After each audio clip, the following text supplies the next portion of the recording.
New Hampshire Motor Speedway. I'll tell you what, cowboy, I hope you packed a lunch and filled the cooler tonight. Welcome to the NuffWorld 301 here at New Hampshire Motor Speedway.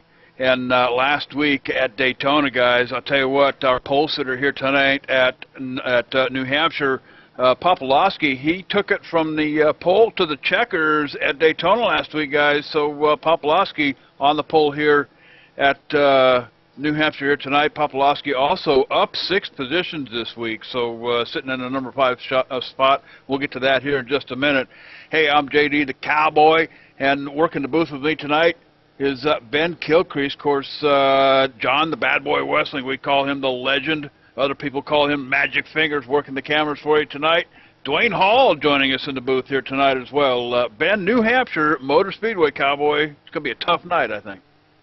Tell you what, it is going to be tough, JD. These guys are going to have to let it roll through the corner. You have to be real patient here at New Hampshire, and it's going to cause for some great racing here tonight. All right, and you know, I spent some time down in the garage talking to the boys. In fact, they gave me the keys to one of them race cars. Went out and turned a few laps here at New Hampshire. Wet my whistle just there a little bit, but you know, talking to some of the guys down in the garage, we're hearing some loose conditions early, and then they seem to be getting tightened up a little bit about the middle of the run. And then towards the end of the run, getting a little bit loose again, snappy loose, according to a few. And, of course, after about 30, 40 laps, I'm hearing right rear tire gets hot. That might be what that loose condition late in the run is all about. But Ben, I'm hearing fuel strategy tonight, anywhere from 70, 75 laps, depending on the gear settings you got in your car here tonight. Tires may go the distance, may not. Looking at if we get there, green flag pit stop somewhere between lap 50 and lap 70. So I know that's quite a stretch, but some of them think they can make it at least that long.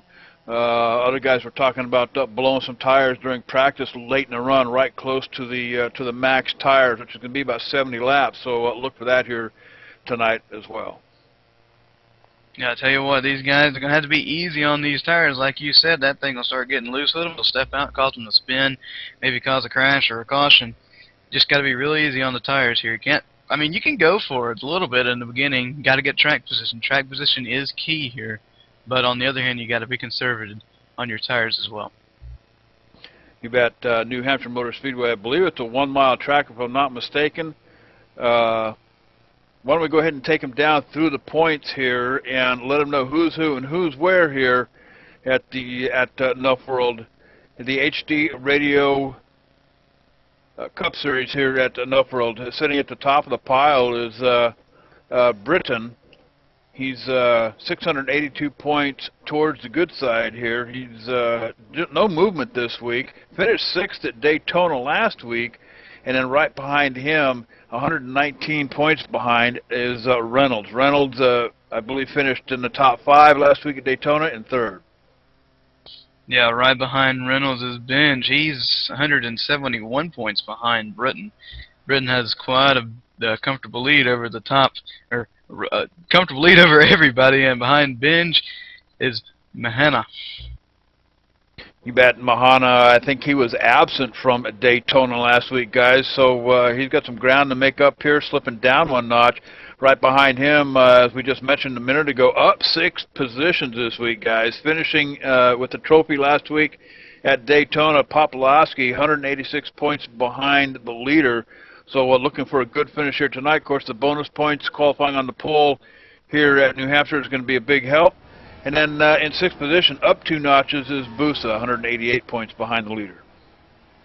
Yeah, back in 7th position, you have Garcia. He's 191 points behind Britain. He finished 8th last week at Daytona. Pretty good finish for him. And finishing 5th last week, 8th in points. Enix is 193 points behind Britain. And then Kevin Kelly finishing in the top 10 last week at Daytona in 10th position. He sits 9th in the points, 196 points behind the leader. Rounding out your top 10, LaRusso, he finished 29th last week at Daytona. Some major issues, I believe. 203 points behind the leader. But right now we're going to go and go ahead and send it down trackside. The national anthem presented by the Cactus Cuties. Oh, say, can you see by the dawn's early light what so proudly we hailed at the twilight's last gleaming, whose broad stripes and bright stars through the perilous fight o'er the ramparts we watched were so gallantly streaming, and the rocket's red glare, the bombs bursting in air, gave proof through the night that our flag was still there. Oh, say, does that star-spangled banner yet wave o'er the land of the free and the home of the brave?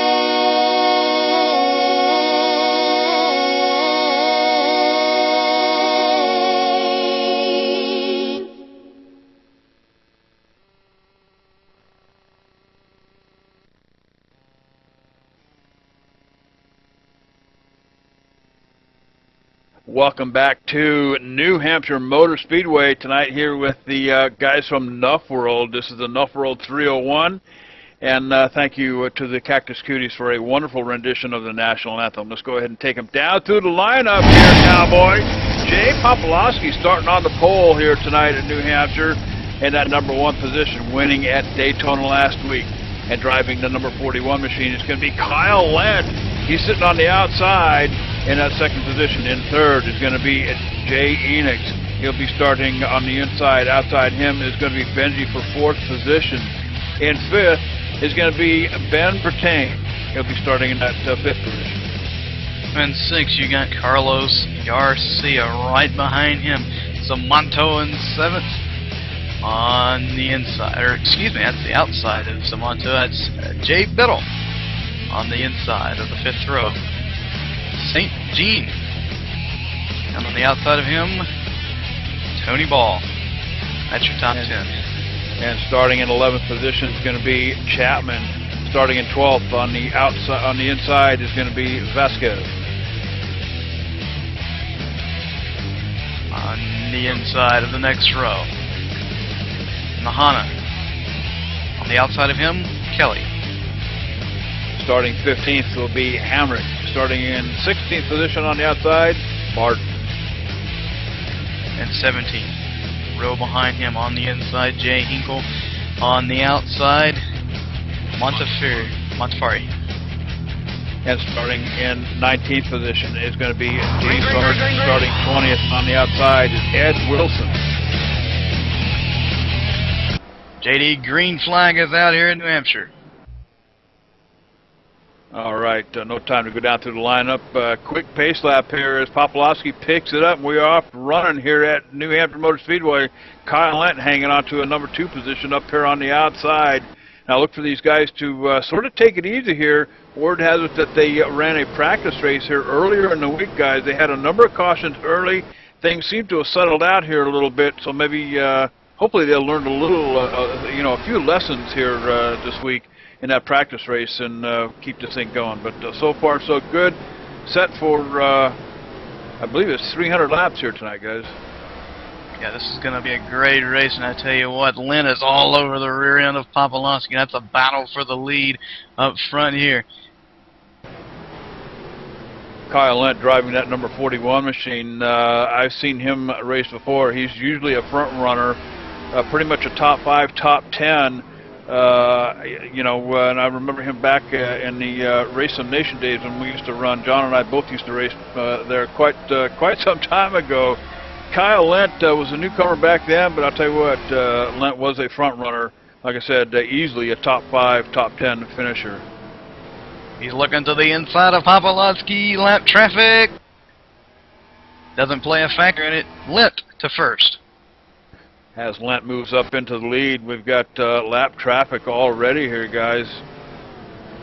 And that's going to be the 08 machine back here in 32nd position. That's going to be Gutierrez. So Gutierrez already going down a lap here in the first few laps here. 3 laps in the books.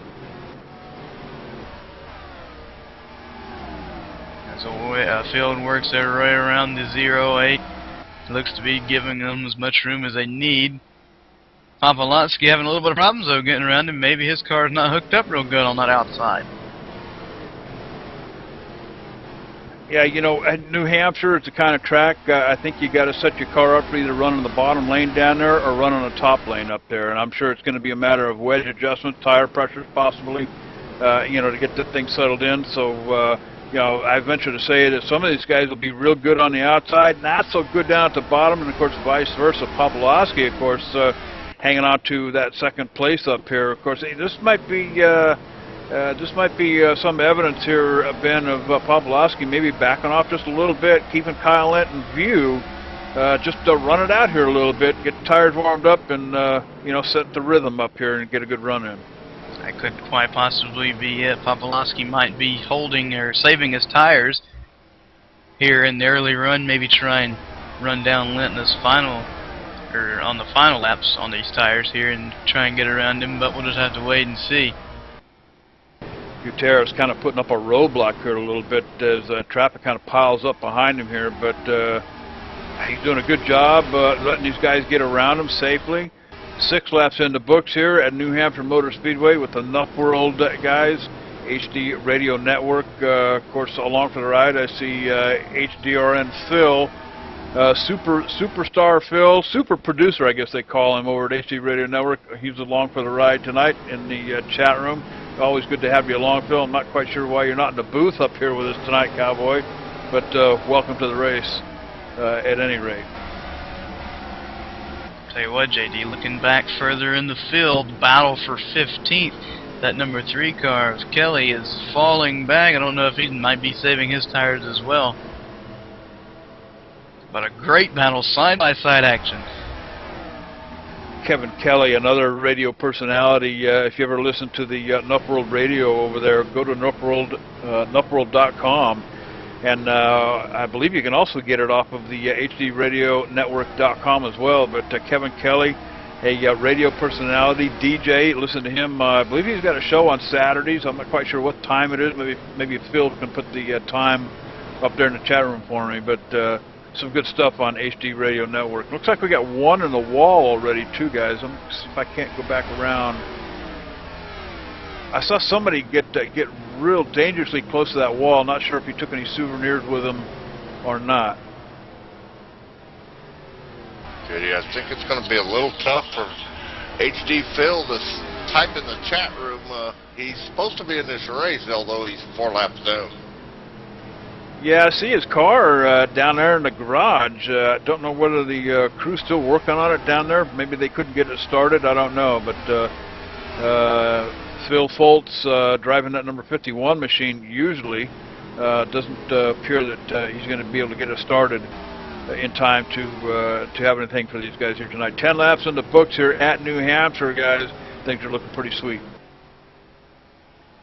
Things are looking clean so far. Popolowski, I've been watching him the last few laps. He'll ease up to the rear bumper of Lent. Just doesn't seem, though, like he has enough to get around him. Or maybe, like you said earlier, maybe just be saving.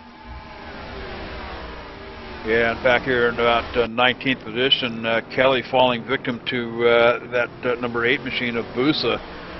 Busa going around him here for position, so move Busa up a notch. Kelly, you know, slipping back one, but then again, 12 laps in the books here at New Hampshire. I think after that practice race on Thursday, I think a lot of these guys learned a few things, working with the crew chiefs, Ben, I think it's just kind of sit back here for a little while, let the laps run out here. The racing isn't going to start until about 20 to go before that checker flag anyway, so hey, just let it hang loose here a little bit. Get a position here and there, whatever you can. Work with your crew chief, try to get a good run in. Yeah, long race. Just let everything play out. Ooh, Kelly way up. I was in the wall right there in 3 and 4. But yeah, like I was saying, just kind of keep it, just lay back, let everything play out. Then those last maybe 50 laps or so, start and try to work your way back up and get a good finish. Yeah, just cycling around through the field here a little bit, guys. Pretty much single file, not a whole lot of movement going on now. I think everybody's pretty much settled into what could be a long run here. Look for green flag pit stops coming somewhere around lap 70 to 75 if we're lucky enough to go that long. But tire wear.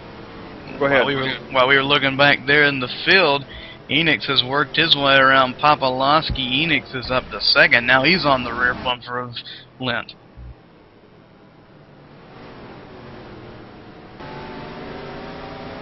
All right, and they're getting them when they can. And I'll tell you, it's about setting up a rhythm here at New Hampshire.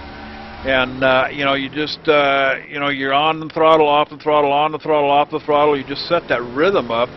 And if it brings you up close, you know, to another car, then you look for that opportunity.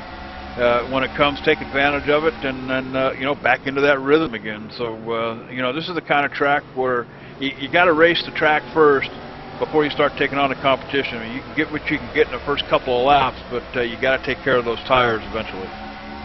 Oh, certainly, like you said, rhythm is key here in New Hampshire, and if you are trying to make a pass, you might get out of that rhythm. But once you complete the pass, you may not can get back into that rhythm. It's real hard to make passes and keep in your rhythm here in New Hampshire because, like I said, as we see Lent, Lent goes back to second, Enix to the lead. Clean pass right there. Papalowski might try to work on Lent. But back to what I was saying, it's just, you have to be patient here in New Hampshire. But, you know, I was watching here just a little bit ago, the 83 machine back there in 31st position, Hess coming out of the pits. I want to roll it back here a little bit and see what happened. A little bit early for him to be pitting. I got to think that he had maybe an issue with the wall. Don't see any damage on his car yet, but let's see if I can roll it back here far enough. I think Hess might have had a little bad experience with the outside wall, perhaps. Hess going 3 laps down here at New Hampshire. It's going to be hard to make those up here tonight. Certainly going to be hard to make them up. As we see back here around 7th, 8th, and 9th, they're getting a little bit racy back here. I've been watching them guys. They've been making a few passes. All right, then a quick update on Hess. I managed to find it. Hess actually, it looks like a spin coming off of turn 4. I believe that's turn 4. Hess spins it around, just barely tags the inside wall a little bit. So you know, scraping a lot of rubber off of those tires. That's going to force him down pit road. Of course, 4 new shoes and a bucket of oats. He gets back out, but he's 3 laps down. It's going to be tough for him to make those laps up here tonight. Oh yeah, but you know, those 3 laps may be worth, you know, saving the whole race car. You don't want to flat spot those tires and maybe have a blowout later on in the race. So that was a pretty good call by the team right there to go ahead and bring him down and get some fresh rubber on there.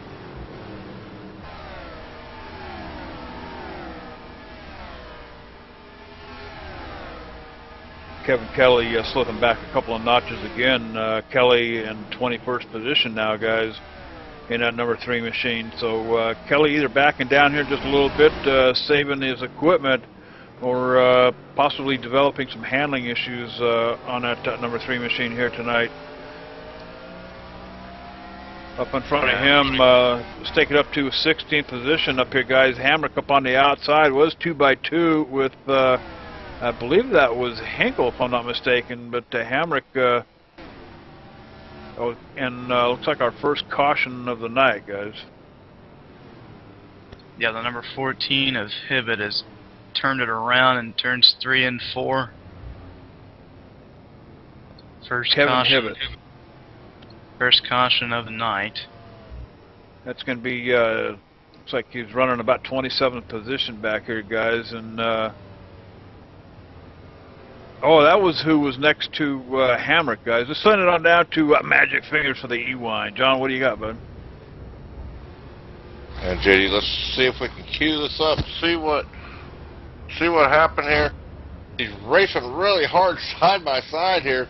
The AT car's on the outside, and he just took it in there just a little too hard. And that 14 machine's gonna go around, guys. Yeah, bad luck for him earlier in the race.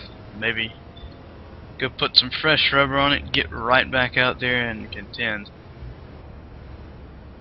Yeah, it was funny. I was cycling through the cars, and I seen two cars going side by side, pretty close. It was Hamrick and another car. I couldn't get the number off the other car, and then suddenly that second car just disappeared. And when I scrolled back, it was I thought it was Jerry Hinkle, but apparently it was Kevin Hibbett right next to him. So tough night for Hibbett. That's going to be our first caution out here at New Hampshire, guys. So number 1 in the books, 23 laps. So I tell you, not a bad run for these guys.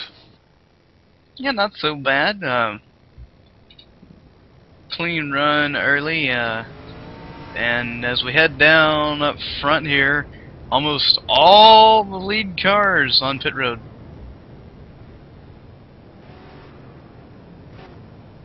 You bet, and I'm sure it's going to be 4 new shoes and a bucket of oats as we keep an eye on things down around pit road. Looks like we got a couple of them staying out, collecting bonus points. Garcia elected to stay out up there in front. So did Sargent. Popolowski is going to be the first one off pit road. Oh no, looks like Enix might have beat Popolowski off pit road there, guys. Kyle Lent right behind him with a quick stop. But the first caution coming out here at New Hampshire. Why don't we go ahead and take our first break? You're watching a live ETV Live, the NuffWorld 301 at New Hampshire Motor Speedway. So don't wander off, cowboy. We'll be right back.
Hey dude, are you ready to rock and roll? If that's cool, then you need to do it over at HD Radio Network. HD Radio Network, 4 stations broadcasting 24/7 with everything from metal favorites to the 80s classic rock like legendary Leonard Skinner, Electric Light Orchestra, Foreigner, and bone-rattling, skull-crushing rock and roll on hard driving radio. And partnered with NuffWorld Simulation Gaming, check out the HD Radio Network's Nuff Radio with Bear Factory, Stone Temple Pilots, Def Leppard, and a whole lot more. HDRadionetwork.com. Take your pick and rock your brains out, dude.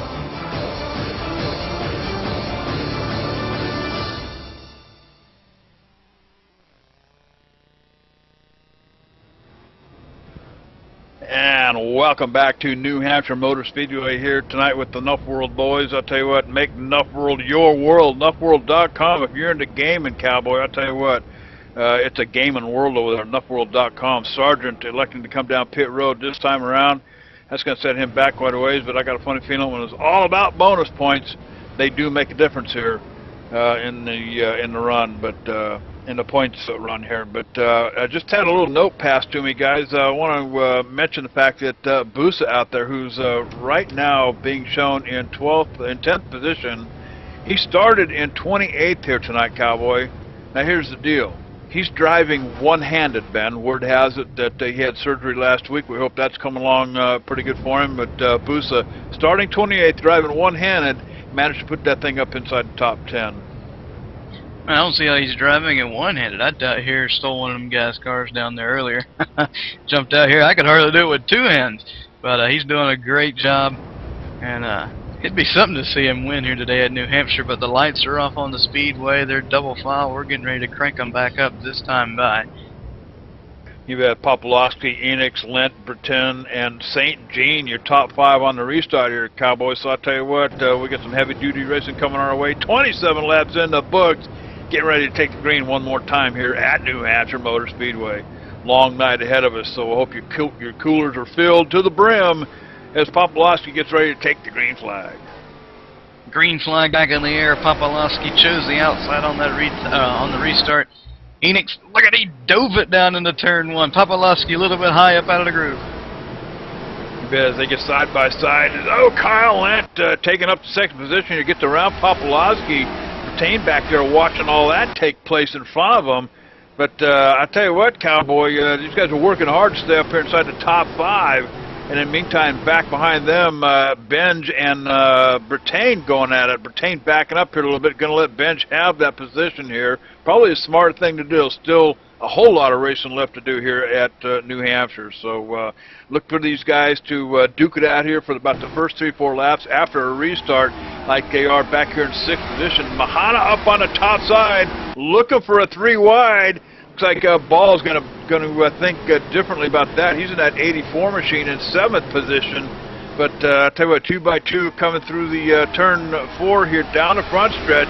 Mahana up on the top side trying to hang on to that position. I tell you what, Tony Ball, I've watched him the past, or just about ever since after the restart there.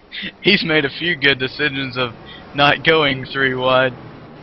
And we've got a caution on the field, guys. We're looking around here trying to find, looks like it's going to be Wright in 27th position, guys. Wright going around, bringing out caution number 2 here. And it looks like he might have had some help. This almost looks like the same one, John, that the 14 and Hamrick were in 18. The 14 and the 18 were in. They get side by side here, and just both of them going after the same real estate. What do we got on the replay? Yeah, let's cue this up, JD. See if we can see what happened. He's on the bottom. The double zeros on the outside. They're going to come into the corner here. They're just going to make slight contact just about entrance here, JD. Just a little bit of rub. That's all it takes, and he's going to take a pretty good lick from the, I believe that's the 9 car, the orange car down there on the bottom. I think actually the 9 car is going to take the worst of wear here. Yeah, a few hard hits right there for both of those drivers. Yeah, I'm trying to get a different angle on it here again a little bit, and you know, it's just a matter of both cars going up the same piece of real estate here. This track is kind of a tough track to drive. You know, a little bit of banking in the turns, Ben, but I think that's just enough for drainage. You know, when it rains in the wintertime here. But caution number 2 coming out here at New Hampshire.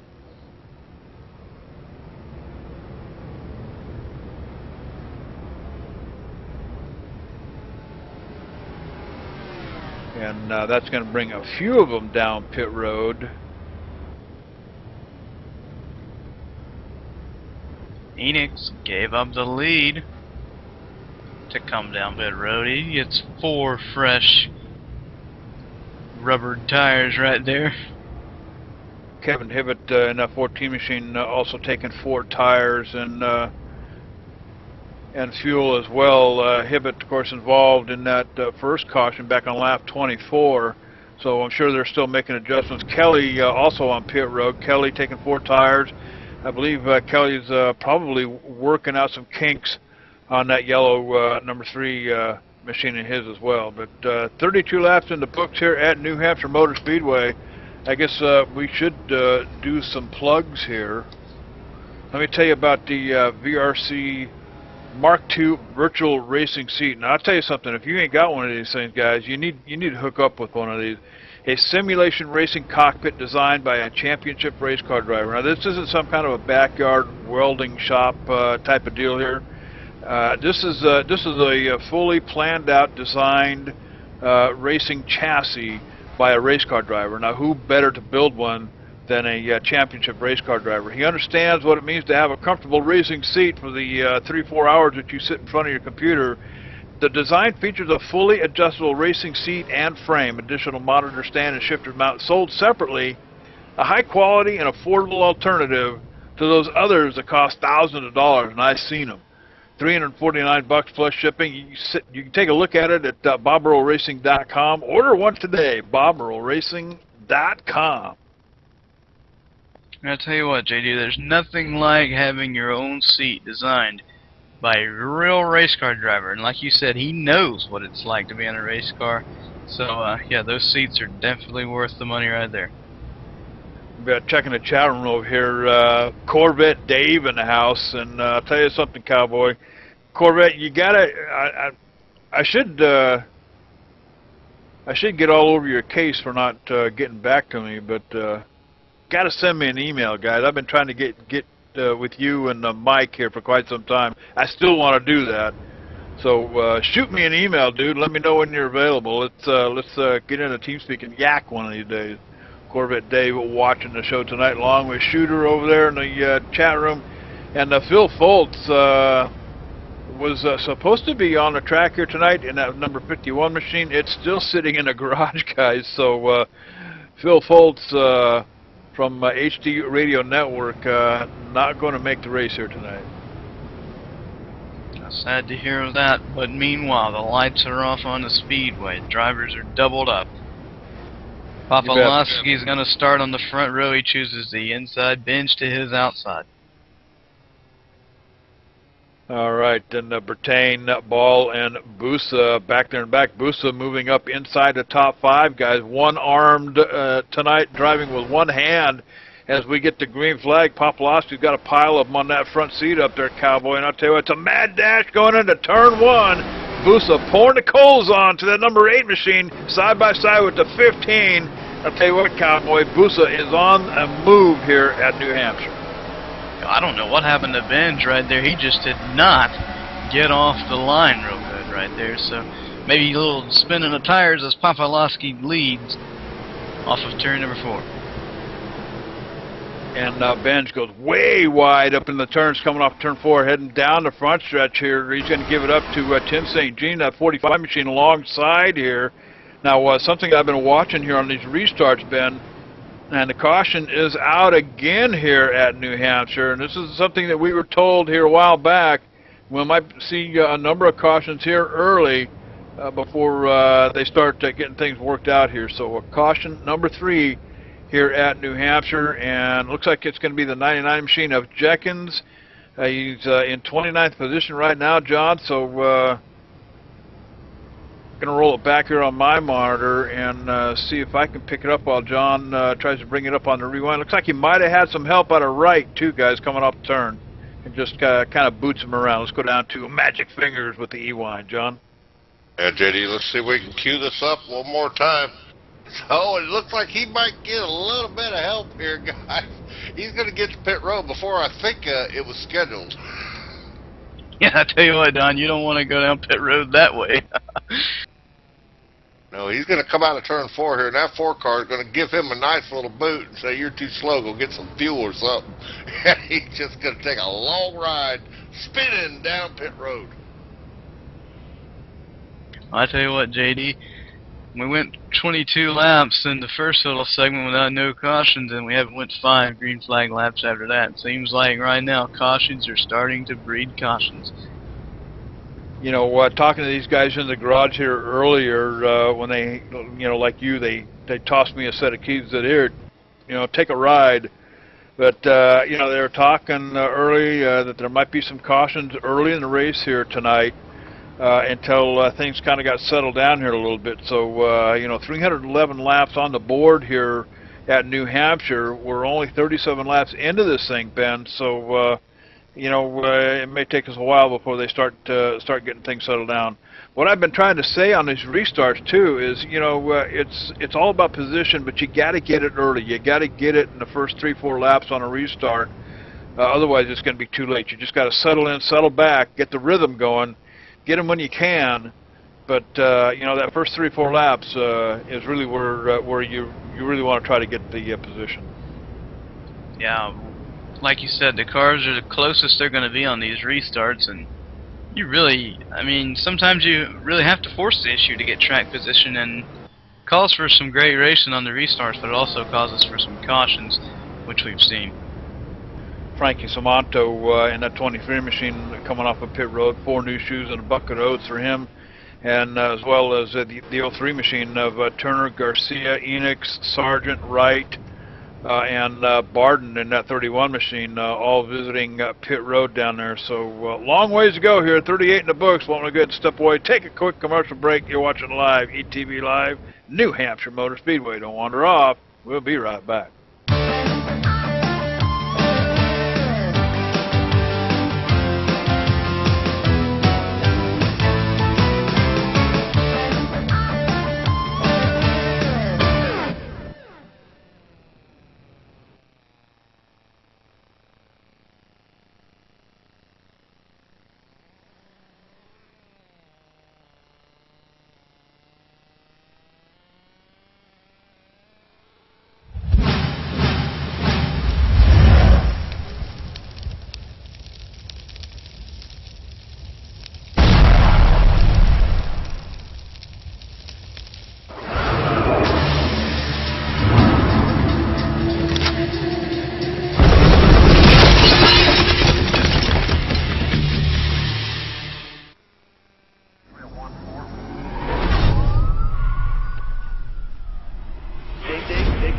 Hard as you can go, always the wall, dig, dig, dig, back to speed.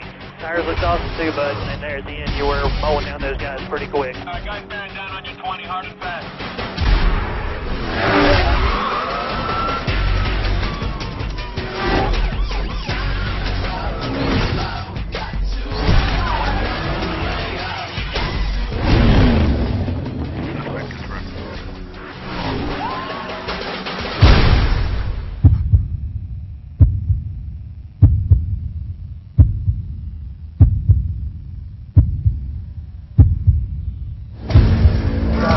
You've been doing an awesome job.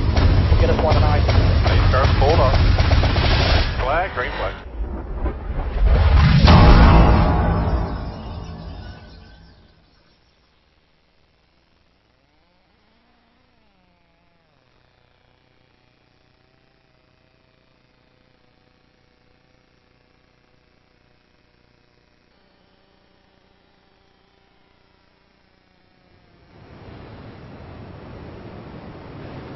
Welcome back to New Hampshire Motor Speedway. We're here with the boys from NuffWorld, making your world cowboy, getting ready to get things going here on the restart here. 3 cautions in the books here. Popolowski's going to pick up another green flag here, dude. I'll tell you what, he's got a trunk full of them. As Bertain, Busa, Ball, Benji making up your top 5. Back to green flag racing is Popolowski gets a good run going into turn 1. He's going to bring the 8 of Busa right along with him. Remember, word has it Busa's driving one-handed tonight as he gets around the number 26 of Bertain. I'll tell you what, Busa, now he's right on patrol. He's looking to get to that rear bumper of Popolowski as we fan back through the field here around 6th position there. Bunched up right here, gaggle of cars. Gaggle of cars back here in 14th position with Jerry Hinkle back here in that 12 machine. Not his usual number here, guys, but Jerry Hinkle driving that Power Shot G2 car here tonight at New Hampshire Motor Speedway. He's got Pierce and that 11 machine up in front. A little bit of distance between Pierce and Kyle Lent. Kyle Lent was a front runner up here remember when we started this thing, he's now side by side with Hamrick, and see if they can't get it done. Going into turn 3 here, as they come around, Kyle Lentz going to get to position.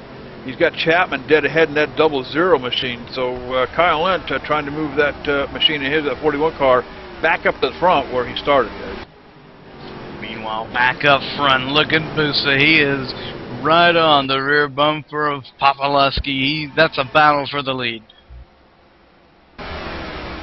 Busa looks to the inside.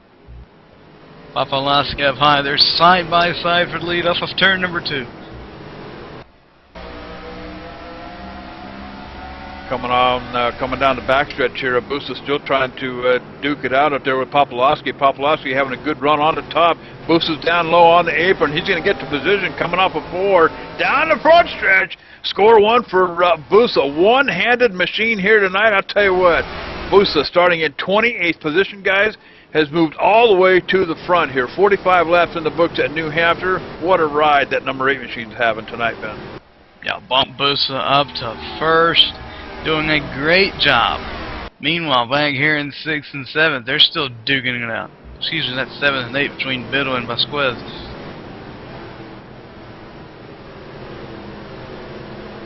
Tim St. Jean in the 45 machine, 5th position, hanging on to a top 5 up here as well, guys.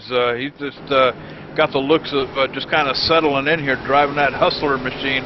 I love those look at them pink looks on that numbers. hood, JD.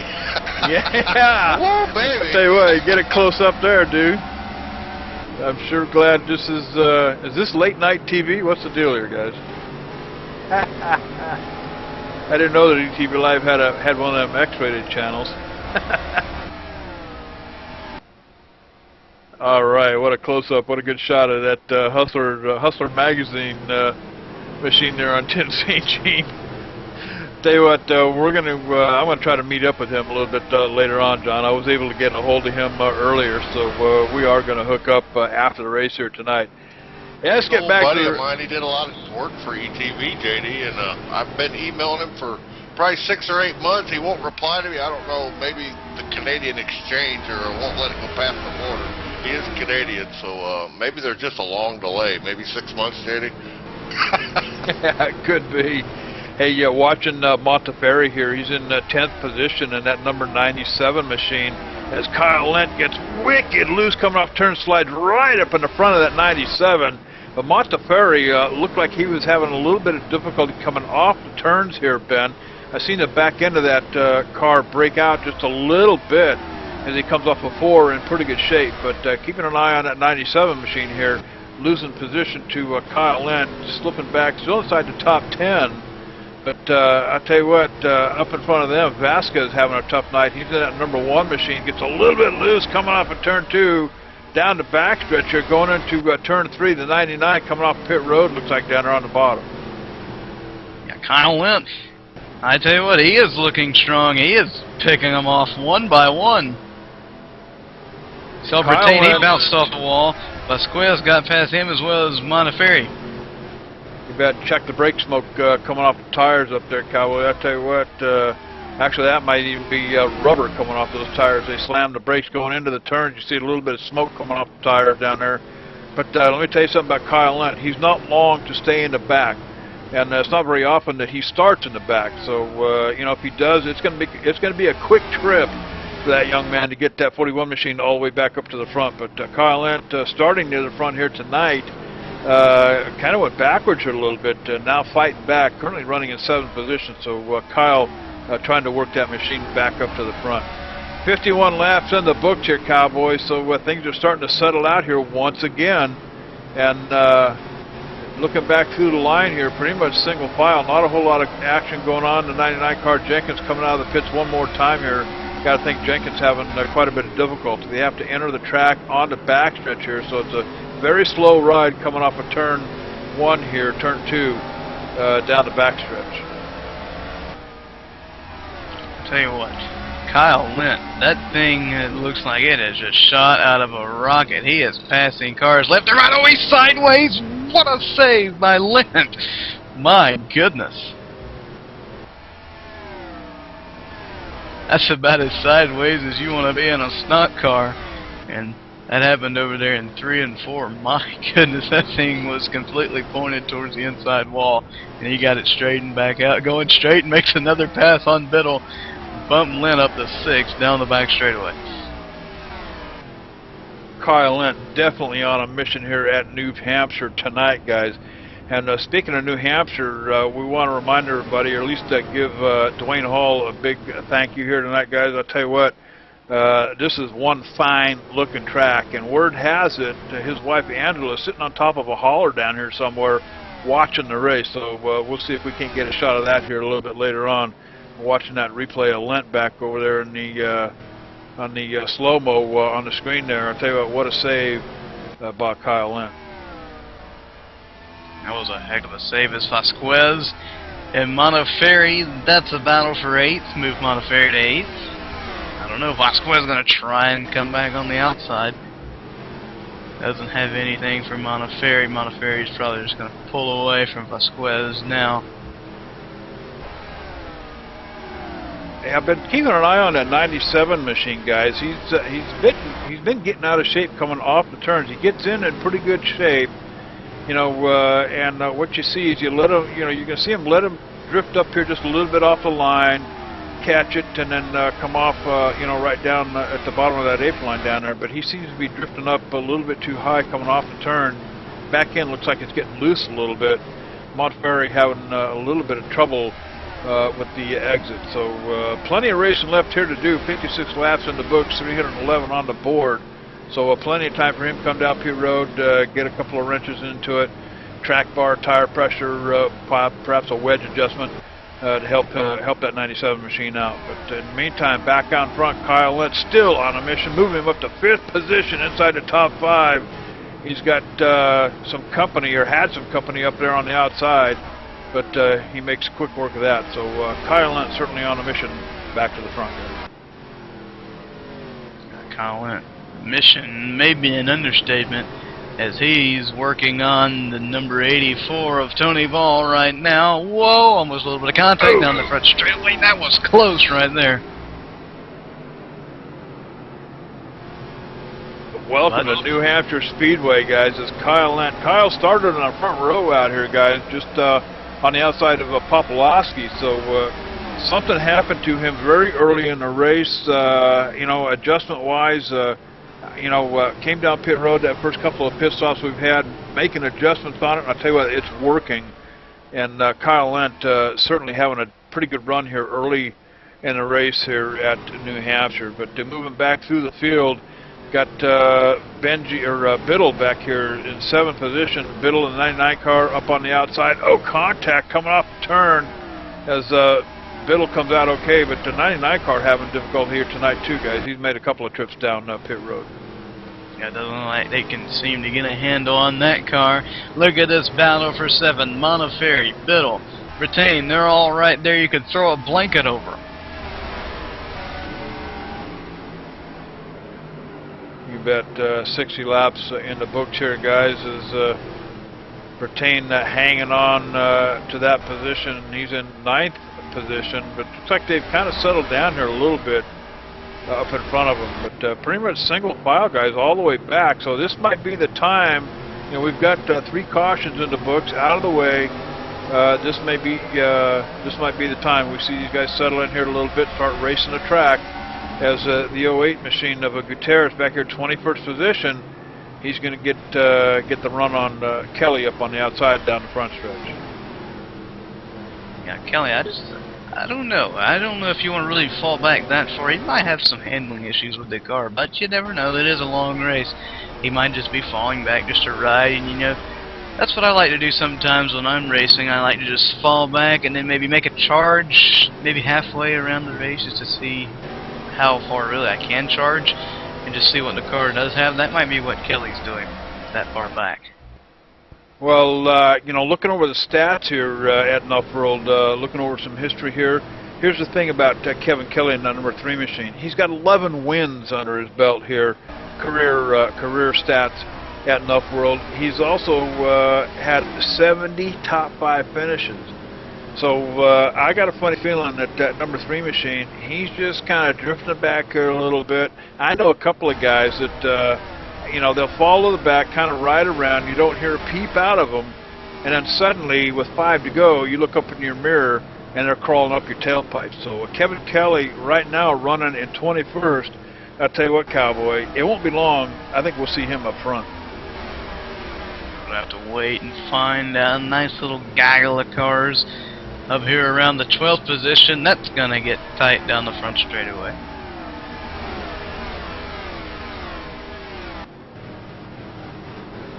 Vasquez having some problems coming off the turn 2, guys. A little heavy on the brakes. Seen some smoke coming off the tires there in 9th position. Vasquez up here in that number 1 machine.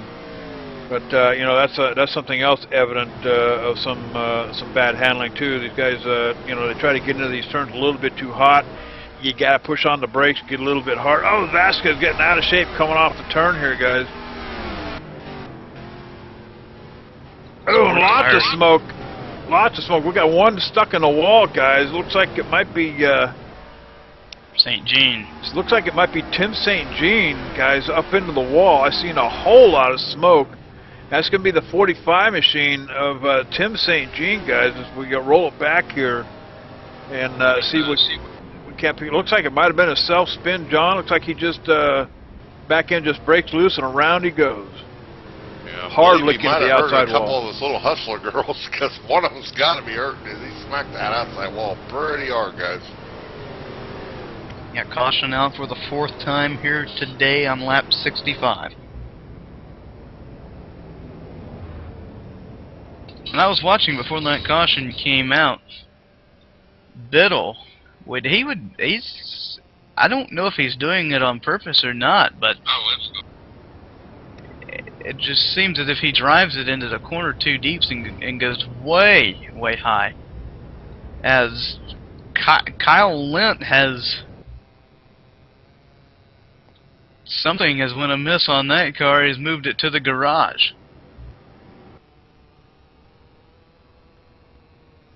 All right, the 41 machine of Kyle Lent packing it in for the day, guys. I'm going to roll my monitor back and see if there might have been something else that we might have missed here, guys, with the 41 machine. Kyle Lent, who started on the front row here tonight, puts it behind the wall on the hauler and headed for the barn here. I want to see if I can't figure out what happened to Kyle as I roll it backwards here, guys. I rewound it back about 4 or 5 laps, JD. It appears he must have had a dinner date. He just pulled it in the garage, put it on the hauler, and packed her in.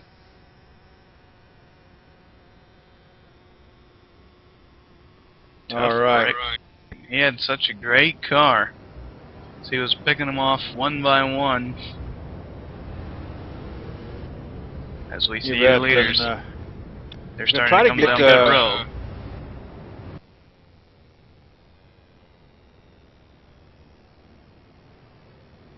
We're going to see if we can't get a handle on Kyle Lent here and find out what the difficulty was with that number 41 machine.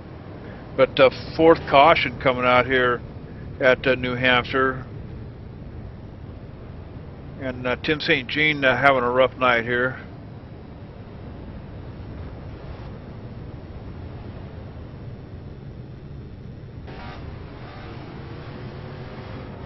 Let's see, I think I had him once here. Let me see if I can find him again. All right, Kyle, this is JD up in the booth. You got a copy on us, bud? Earth to Kyle Lent. Kyle, you got a copy?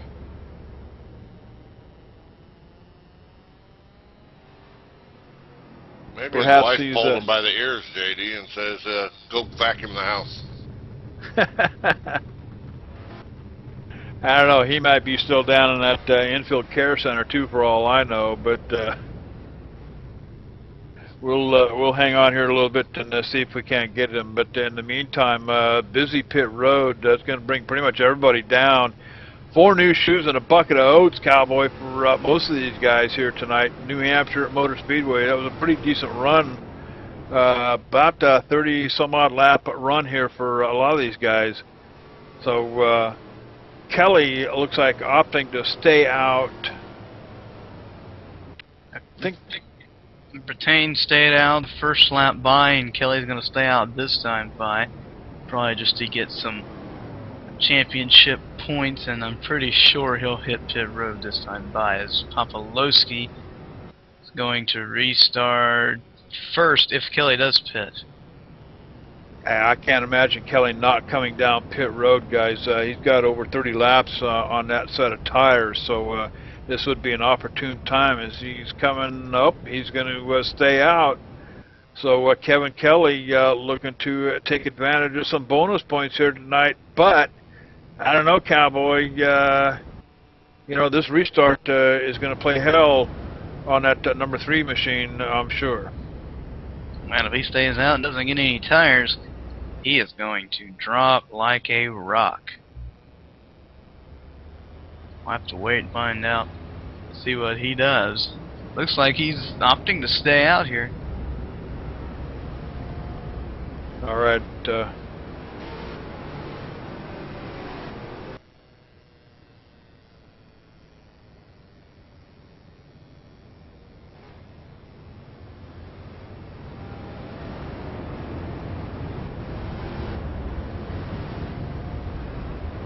All right, as we work the caution out here, let's put a plug in for NuffWorld. And I'll tell you what, if you haven't visited over there yet, you got to check these guys out. If you're a gamer, if you're a serious gamer, get on over there and check them out. NuffWorld.com. I mean, they do everything with the golf game, you name it. The Battlefield stuff, PlayStation. Of course, I'm not familiar with any of that stuff.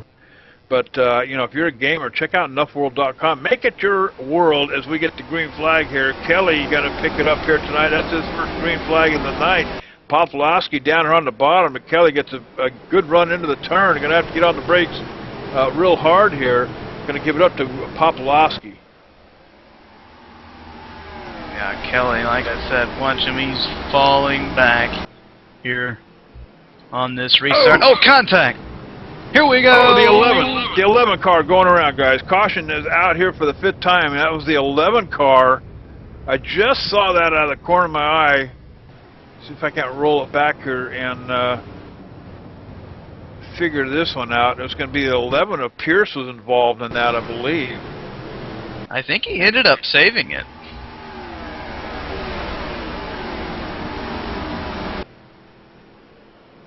All right.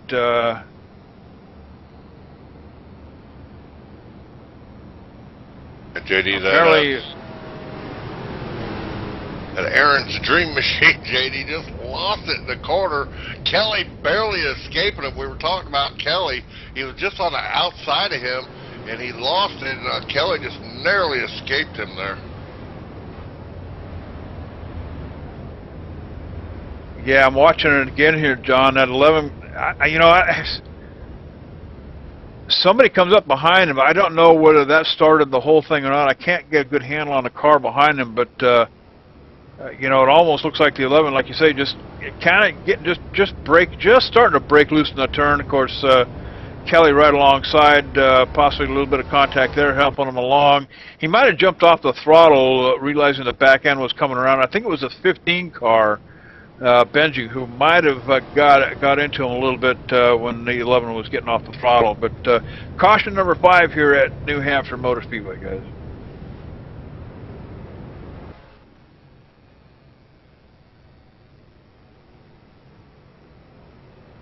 And I understand that Kyle Ent has been released from the infield care center for a headache, as I understand. Kyle, what's going on, bud? No, that's not wrong. I'm really just here in the series just to practice for the Race Sim Nation Monday Night Series. Just over there competing for a championship. So I don't really run this series often, but I just wanted to get some practice in. But hit the wall off turn 4 because it got a little loose. So we just decided to park it for tonight. All right, well, I was right about the headache then. That roll bar does get a little bit hard sometimes when you smack that wall, but starting on the outside of the pole here tonight, Cowboy, you were looking pretty good, so a little bit surprised you didn't stick with us, and I thought you might have a pretty good run. Of course, set you back a little bit, but you managed to fight back, get all the way back up inside the top 5. So pretty decent run for a practice run. Well, we got a little setback because we went down pit road when everyone else stayed out. Usually in this track, you really want to have fresh tires every single time, and that was really just fresh tires, getting to the front there. But other than that, we have a really good car. The setup behind us is really good. Just saving my stuff for Monday. All right. Well, hey, thanks for joining us up here, Kyle. It's always good to see you again. It's been a long time, son. So tell you what, good luck on Monday night. Thank you, sir. All right, Kyle Lent. He usually drives the number 16 over there at the Nation, RaceSim Nation. I know that RaceSimNation.net and NuffWorld, they kind of get together. Drivers swap back and forth, in the races here. A couple of drivers here I recognize tonight. Frankie Samato in that number 23 machine with Dragon Motorsports. Jerry Hinkle is another one. He's in that 12 car here tonight. I believe D. Sargent might be another one from RaceSim Nation as well, guys. So a number of them over here tonight at New Hampshire.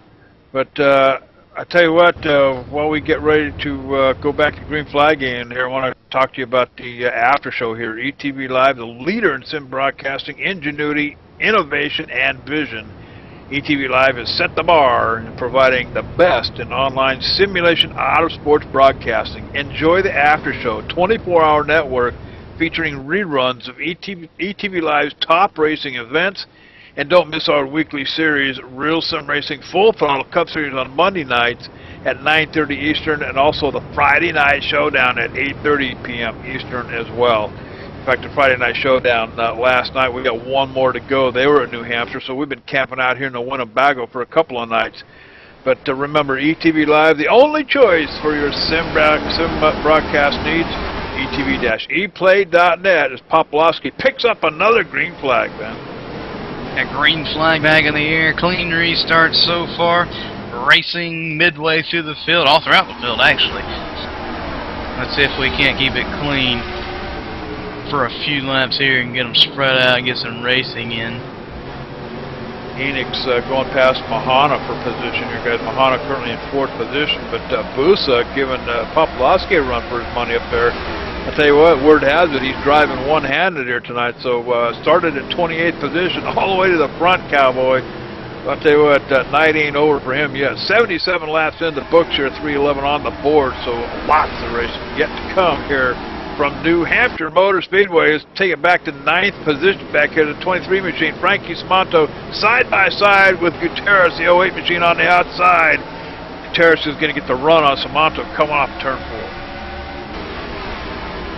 Tell you what, JD, right back here around 11th place, these guys are getting real close off the corners. I mean, last time by off of turn 4, you probably couldn't have slid a piece of paper between the cars. They were so close. Some good racing going on back further in the field. We've got Jerry Hinkle back here, 13th and 14th position. Chapman getting around Jerry Hinkle.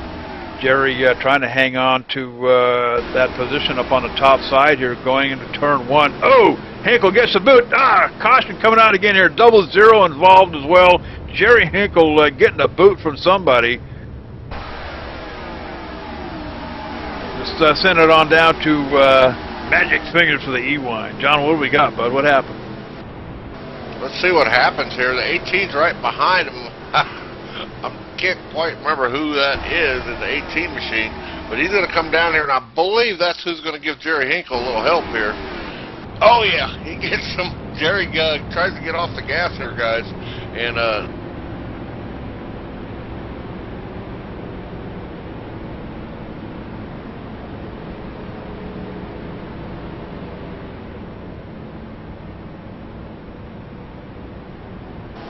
wow. All right, the ETV Live slow-mo on the rewind there. I'll tell you what, looks like a lot of damage to that 18 machine too, guys.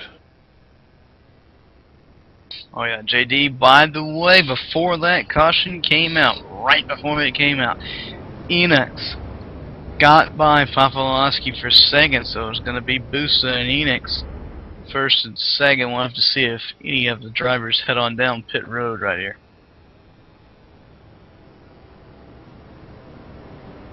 Keeping an eye on the front row up here as Busa worked his way past, but tell you what, looks like they're going to come down pit road. Busa's going to bring them all down, so I'll tell you what, Cowboy, if the leader comes, I'm coming too. You want to certainly keep up with whatever changes are happening with the leaders' cars. Mahana electing to stay out. Looks like he might be, let me cycle it around here, he might be the only one staying out here, guys. Looks like it's going to bring everybody down pit road. D. Sargent staying out as well.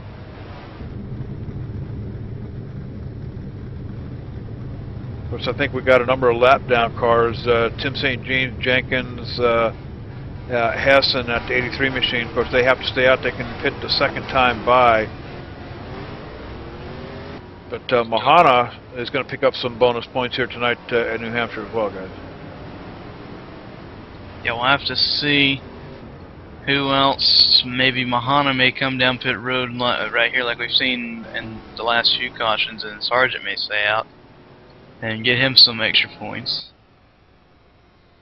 You bet. All right, caution number 6 coming out here at New Hampshire Motor Speedway. Why don't we go ahead and step away? We'll take a commercial break. You're watching it live, ETV Live, Cowboy. There is no other choice, so don't wander off. We'll be right back.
Hey, JD here with ETV Live, and let me tell you something. If it's too big for the pickup truck and you need to move it, there's only one trucking company you need to call, and don't bother with the Yellow Pages, Cowboy. I'll give you that number in a minute. Manufactured goods, automotive, technical equipment, furniture, even if you need a reefer, Gary Mercer Trucking Incorporated is the only choice, Cowboy. With locations in Mississauga, Ontario, Canada, Rancho Cucamonga, California, if you need to move it, store it, and keep it cold, you need to call Gary Mercer Trucking Incorporated.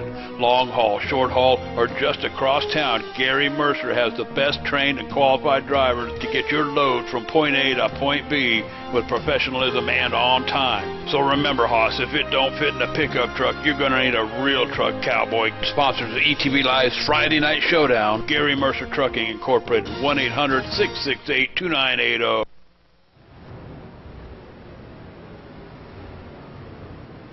All right, we are back live here at New Hampshire Motor Speedway here with the NuffWorld 301 here.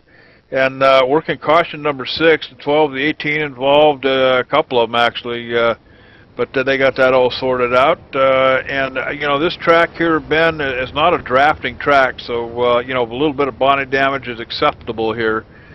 As Mahana stayed out on that last go-round, he's going to pick up some bonus points. He's going to be starting out on the pole, picking up his green flag here tonight. And word has it that Biddle, Bertain, Baker, all the way back, guys, to Vasquez stayed out for track position. 84 laps in the books as we get the green flag back to racing here at New Hampshire Motor Speedway. That green flag back in here. It should be interesting to see how these cars are going to do with all the other guys on new, fresher rubber behind them. Yeah, I got a funny feeling they're going to eat these top 5 guys up pretty quickly. And here they come. T-Ball, the 84 machine, down on the bottom. He's in, I believe that's going to be for position, 8th position down here. Oh! Caution, don't think, yeah, caution's coming out again, guys. And I'm hearing it's the 25? Enix is up to 2nd. We'll have to go back and find out exactly who that was. Hey guys, I'll pull this back one more time. It looks like the 25 gave that one car a good lick. I believe that's what it was anyway. Coming in, no, it was in front of that, guys.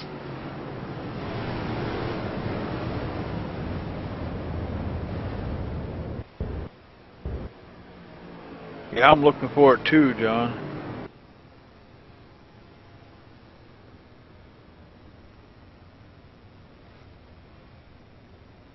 It looks like the 26, looks like the 75 gets into the side of the 26 car, John, and the 26 car goes around back into the wall hard.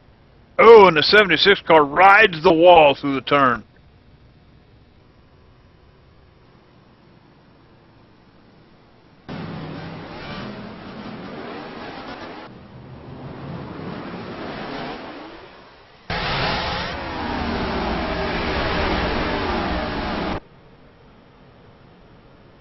Wow, that was an ugly one there. It's, watching it through my replay one more time, that 76 machine, he up on 2 wheels rides the wall, guys. Here we go with the E-play. You see the 75, and there goes the 26 machine goes around. But keep your eye on that 76 machine.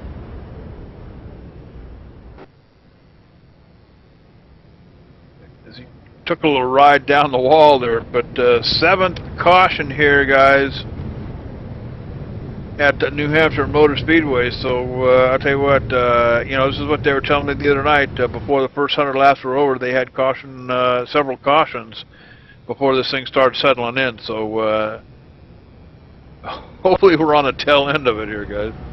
Yeah, well, maybe we can just find our rhythm, get into it, get some green flag racing in, and finish it off like that. But JD, we've got a big story brewing. Ben Bertain, your points leader, has put it behind the wall. Maybe too much damage on that car.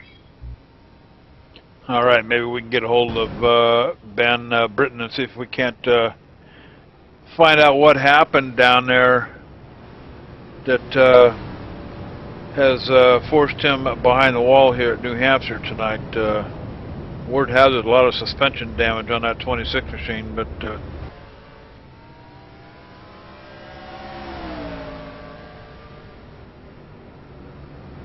unfortunate for Ben Britton here tonight at New Hampshire. Checking the chat room over here one more time, guys. Nick Del Campo along for the ride. Corvette Dave, so of course he's just he's sitting back there in his recliner. He's got his cold beer, little beer cuzzy with his beer, cold beer in it. I think that's a cooler sitting next to his recliner there too. So Corvette Dave along for the ride tonight. Butler B and ASF, I don't know who that is. But looks like a couple of these guys. Alex Montefiore. Alex, aren't you down here down here riding in a car? And Butler B doing all right, bud. And for those of you, you know, keep an eye on the chat room over there. A little hint: if you right-click on the middle of the screen there and select a lower quality setting, might help you out a little bit. And I know sometimes, you know, it depends on your internet connection. You know, we do what we can here at ETV Live to keep everything going at a pretty decent pace, but sometimes you just got to make adjustments on your own screen there. And I believe we made contact with, in fact, I think I heard the screen door open back there. Is that Britton standing back there at the buffet table? Well, by God, it is. Ben Britton up here in the booth in that 26 machine. Ben, you took a wild ride down here just a couple of moments ago. Tell us about it. What happened, bud? I don't know what happened, but I know that we're into that 76. You bet we saw that in the 76, kind of doing a wall ride down there. But talk about your car behind the wall. Just crew chief decided too much damage to it. What happened? The engine's gone. Oh. Ben, you are leading in the points. How bad is this going to put a toll on that? 72 knots, second place in the night show, so it was an okay day. They're waiting for the 31, number 6. As they are teenage cars. Alrighty, Ben, we thank you for stopping by. Don't eat too much of my cookies back there on the buffet tables. The lights are off on the speedway. Field getting doubled up. Enix is leading Popolowski to his outside. All right, and word has it that Busa and Popolowski are teammates here, guys. So Busa going to be restarting in 5th position. Keep your eye on that number 8 machine as we get set to take the green coming off of turn 4 here. They'll come down the front stretch, and looks like the flagman, he's looking down the line, making sure everybody's doubled up. Looks good. Getting ready for that green flag to fly, and the green flag comes out, and we're back to racing here at New Hampshire. Enix doing a good job. Good restart for him. Popolowski up on the top side. Vasquez looking at them both through the windshield in that number 1 machine. He's got that pink 84 car of T-Ball down there on the bottom, giving him a run for his money down the backstretch. Now right here around 8th and 9th, all the way through about 12th. That is a big gaggle of cars. 3 wide, no. Ooh. Garcia backing. Oh, here we go, trying it again. Garcia down through the middle, almost making a 3 wide and 68 on the top. Almost going 3 wide, coming off of turn 3 and 4 here, guys. That's close racing right here. Yeah, I don't know that you really want to go 3 wide here at New Hampshire. I don't know if this track was actually built for that kind of racing here, but I'll tell you what, you know, guys taking a look, taking a peek, as they almost do it again. Sargent up here in 15th position. He backs out of it. He's got Baker and looks like Cherry up in front, almost taking a 3 wide, but decided better of that cowboy. 29 machine in 15th position. Bennett, you got the 68 up on the top side up here, so these boys are definitely duking it out back here. 2, 3, 4 deep behind them back here, guys. Yeah, it's showing for some great racing right around the 15th position. Everyone, like you said earlier, trying to get all they can get on these restarts, because that's about the only time you're going to be able to pass here in New Hampshire. You know, that's always been my experience here too, Ben. You know, you only got about 3 or 4 laps, you know, to gain a position or 2 if you can get them, and you know, before you wind up burning the tires off. You want to save them for the long run, you know, and stay with your pit sequence. You know, get those 60, 70 laps runs in.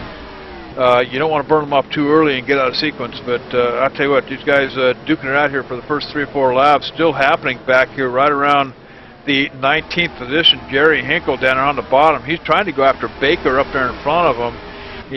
Baker's not going to have any at it. So Hinkle backs off the throttle here just a little bit. Going to save them tires. But along comes the 18. Hamrick up on the outside. Hamrick trying to recover back from a couple of incidents that he'd been involved with. The last one back on lap 79. But Hamrick looking to try to gain a couple of positions here as well. Telling you what, I'm looking up here around, well, about 3rd through 5th, and these guys, they're getting a little bit racy. Caution out on the speedway, though. And a lot of brake smoke coming off of that 18 machine. Roll it backwards here a little bit and see if I can't figure out who it was that brought that one out. I don't think it was the 18 car. I think it might have been the 29, JD. I'm pulling it back here. I've seen him warp into the wall, too, so see what happens. I think, yeah, he's going to get a little help from the 2-car guys. They come through the corner. Either that or the 29 was already loose. The 2-car made contact with them. Not sure which happened there, but the 29 Budweiser machine definitely going to take the worst of wear here. And this checks the whole field up. There's a big pack of cars. 18 ended up smacking the wall too, trying to check up, JD. So, wow. I was going to mention 18 car also. He got up into the wall right there as you mentioned, and he smacked the heck out of that turn 4 wall. He's taking some souvenirs home with him, as you guys like to say. All right, and that's going to be caution number 8 here at New Hampshire Motor Speedway, guys. I'm actually trying to look at that caution one more time, and looks like I can't even tell who that was now that was helping him around there. But not a whole lot of damage to that 29 machine, just a little bit of pride at stake is all, but 4 new shoes and a bucket of oats, that 29 machine get back out there on the track. Oh, caution number 8 happening here at New Hampshire. Why don't we go ahead and step away? We'll take a commercial break here real quick. You're watching live ETV Live, Cowboy, so don't wander off. We'll be right back.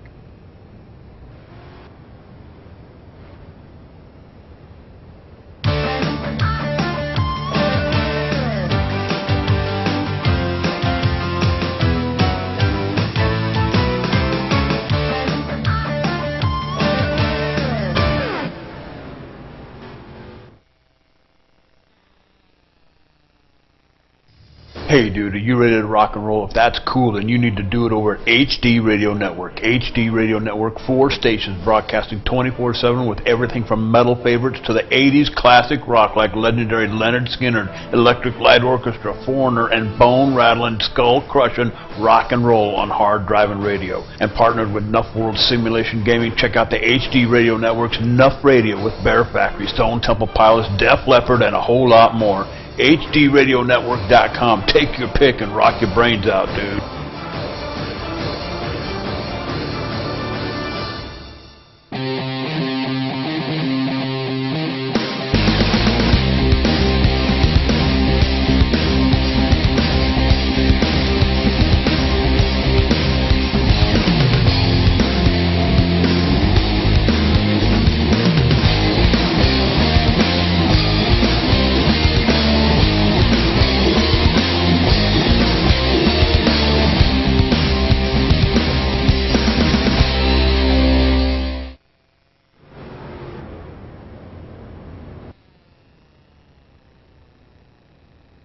Welcome back to New Hampshire Motor Speedway. We're here with the NuffWorld boys. And I'll tell you what, make NuffWorld your world if you're into gaming. These guys are into it big time. All kinds of featured games over here. It's just kind of a gaming community. Check them out over here at NuffWorld.com. Like I said, make it your world. Kyle Lent joining us in the booth here tonight. Kyle, he's also had some experience broadcasting for ETV Live. Always good to have the young man along, and I'll tell you, you got to watch Kyle Lent driving that number 16 machine over at RaceSimNation.net. We've broadcasted a few races with him. He's a top 5 runner up there, but I'll tell you what, Kyle, thanks for joining us in the booth here tonight, bud. It's fun to be here, man. I love broadcasting when I get the chance. You know, and I love ETV. You guys do a phenomenal job. So I'm happy to be here right now. You bet. And go ahead, John. I was actually I was going to say, Kyle, there's only one thing that you're joining us now. Those cookies back there on the buffet table. Watch out, them are mine, buddy boy. Hey man, I already hit that buffet table before I even sat down here. I know what goes on here. Oh, always a gourmet meal up here in the booth on race day, so buffet table always open. But I'll tell you what, getting ready to go back green here again, I believe this time it's going to be Enix up in front with the 31 machine of Barden. This is his first trip up this far forward. And Steve Mahana in that 17 car, he'll be starting in 3rd. Garcia and Tim St. Jean running out your top 5 on the restart when they come around to it. And looks like Enix, I believe this is going to be Enix's first green flag for tonight, guys. So he's going to restart up on the top. as we get the green flag, and we're back at it at New Hampshire Motor Speedway. Steve Mahana trying to hang on to that number 3 position up here. Now he's another one that kind of sneaks up on you a little bit, Cowboys. So keep your eye on that 17 car. He's working all the way back here, single file, back to the number 8 of Busa. Remember Busa, he's teamed up with Jay Popolowski here tonight. Popolowski pretty much buried back here somewhere. Running at 6th position. I tell you what, some good racing back here around the 10th position.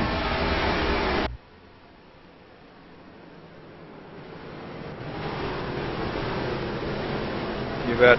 It's going to be Kyle Hibbett back here in that 14 machine. Remember, he was involved in the first caution here tonight. And in back of him, Jay Cherry, he's running 13th position. He's got looks like Turner up on the outside. Battle for second, no contact. Sorry, JD, to interrupt you right there. Mahana goes to second, Barden back to third, and Barden's still dropping back. They made some significant contact off of 4 right there. I thought that was going to be a crash right there to begin with.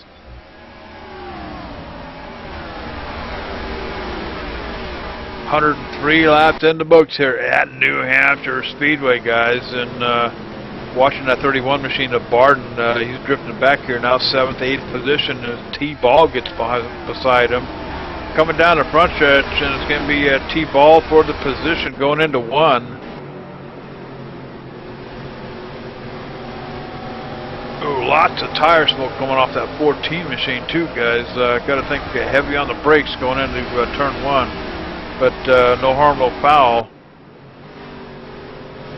Hibbett is really driving it into the corners as you see him get by Barden right there. I think Hibbett's got something left for these guys. You bet. And let's take it down to Kyle Lynn here for a minute. Kyle, I've been watching these guys on every restart, and usually, you know, we're looking at 3 or 4 laps in from the green flag is pretty much all you got for, you know, to get a position before these guys really start settling in, it seems. So is it about tire wear, just conserving, trying to get that 70-lap run or so in, or is that all you can get, you know, before your tires wear out? Well, there's really a lot that goes into this track. New Hampshire is one of those tracks where it's really easy to overdrive. You know, overdriving, getting into the corner, overdriving in the middle of the corner. Everyone has different braking points, which what seems to be causing most of these accidents is just everyone has different braking points. Some people brake at the 3 line, some people brake at the 2 line, and it's just causing a bunch of confusion. If you want to save tires really at this track, you want to arc the corner, but you don't want to overdrive the corner either. You know, you see like Kevin Hibbett here, he's doing around 99, 98 in the corners, where if actually he gets that machine down to about like 92, 93, he'll be able to get on the gas sooner and actually get better lap times and save his tires. You bet. And I'll tell you, I guess that comes from experience watching a battle happening here. 12th position, guys, B. Turner. Out in front of him is B. Pearson, 11th position, and Frankie Simonto on that 23 machine, a 2 up on the outside. And that's going to be D. Sargent. These guys have been gaggled up back here for quite some time. Here comes the number 1 machine of Vasquez on the bottom here. He's going past the 2 cars. These guys have been duking it out here for about 2-3 laps here. But going back to what Kyle said, you know, a lot of this, Kyle, is also about rhythm. You know, get settled in, get that rhythm going, and then, you know, instead of chasing down the opportunity, just look for it when it comes to you. Is that pretty much how it's done here? Absolutely, especially on the long runs. If you want to save your tires, you're going to want to start braking at that 3 line. You don't want to, you don't want to brake anywhere after that, and you really want to get that car down to at least 90 on the starts, and then just a simple drive off. You don't want to mat the gas on the way out. You just want to gently press on the gas more and more and more as you get off the corner. That's how you're going to save tires here, and that's how you're going to get the good lap times. And in the long run, those guys that are probably like 3 seconds ahead of you, they're going to wind up coming right back to you. watching the 00 of Chapman down here, 19th position, guys. It was Chapman I spent some time on a track with today earlier this afternoon. Had a pretty good little run with him, about 8 or 10 laps, I guess. But then drove it back to the garage and tossed the keys to the boys, and they told me, "That's it, JD, no more for you." So that was my fun. We got one spinning around on the front stretch too, guys. It's going to be Jay Barden going around. Staying right. No caution as of now. Watch Popolowski. He's made it to the 2nd position. He's probably going to try and reel in Enix here. Busa right behind Popolowski. He's up to 3rd. Mahana dropping back. You gotta remember that J-Pop and Busa is on fresher tires than the 25 car. Exactly. Enix stayed out on the last caution. And I think Popolowski and Busa, if I'm not mistaken, are the ones that came in. Yeah, 25 car, now you want track position, but you also want fresh tires. So in this case, there's a lot more people that went into the pit road, and J-Pop was able to restart in the top 10, which gives him the advantage over the 25 car. But let's say that J-Pop pitted and he started way back in 19th, it would actually turn into the 25's favor. Going back to Barden back here, guys, he spun around, no harm, no foul. About all he did was wear the rubber off of the tires a little bit. But he's still on the track out here. He has not come down pit road, so it may be somewhat of a hindrance. He had to have burned a significant amount of rubber off all 4 of those machines as he took it around, but able to manage it, keep it off the walls, keep the body fairly straight on it. So that 31 machine having some difficulty here tonight. No help, did it all by himself. Just found that banana peel, as Magic Fingers John Westling would say.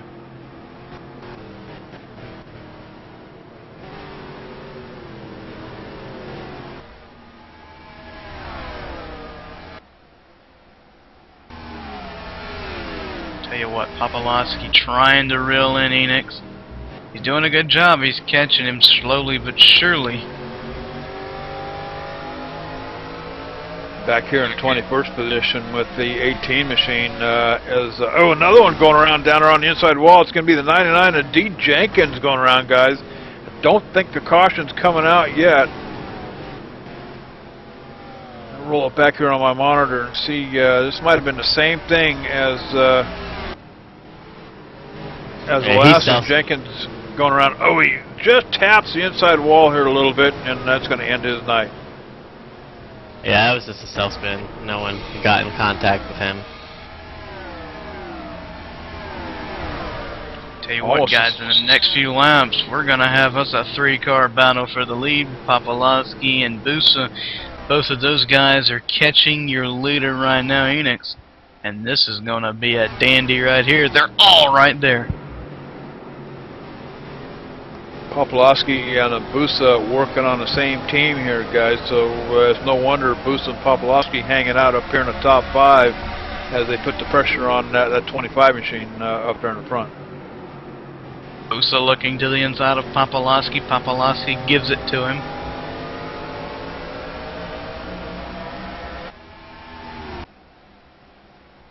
Remember, rumor has it Busa's driving with one arm tonight, and he's doing a heck of a job.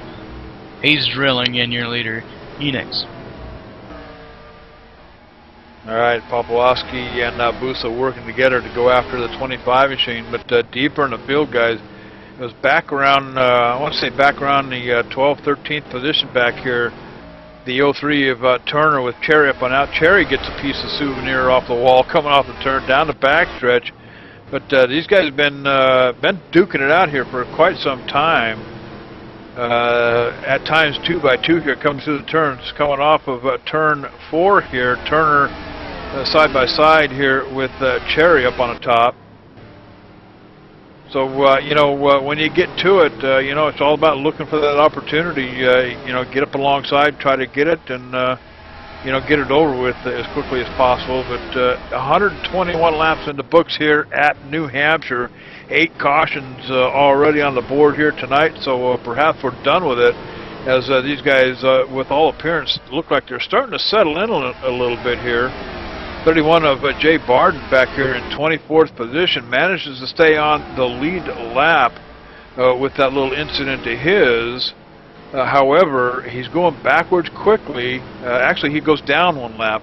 Leader's getting around him. He goes down one lap, so that little excursion that he took down the backstretch cost him dearly, and elected to stay out. So it's a wonder the crew chief didn't call him down pit road, at least get 4 fresh tires on the machine, guys. Battle for the lead, JD. Busa looked to the inside of Enix off of turn number 2 right there, but there was a lap car in his way. Busa now, he's got the fresher tires, he's got the car to beat probably here tonight. He's going to try it maybe down into turn number 1. It's not close enough. But this is a great battle right here for the lead. Busa's just got to find that exact certain time to get around him. He gets a good run off of turn number 2. And I'll tell you, the mistake that Enix can't afford to make is looking up in that rear view mirror, you know, a lot of the time. He can't be worried about what Busa's doing back there. This is a rhythm track. You got to just stay with it, keep looking out that windshield, and hope for the best. So if he concentrates on that rear view mirror, he's going to wind up giving that position to Busa. But Busa working up the tailpipe of that 25 machine. His partner, his teammate Popolowski, is looks like about 10 car lengths behind, guys. So not quite sure what's going on there. I would have thought that Popolowski and Busa would have teamed up on that 25 machine. Here comes Busa off of turn number 4. Yeah, heck. That was a little bit close right there. Yeah, you know, and just, no, trouble in the wall. Trouble on the speedway, guys, right in front of the leaders. I didn't see who that was, but it happened right in front of the leaders. Caution coming out here, guys.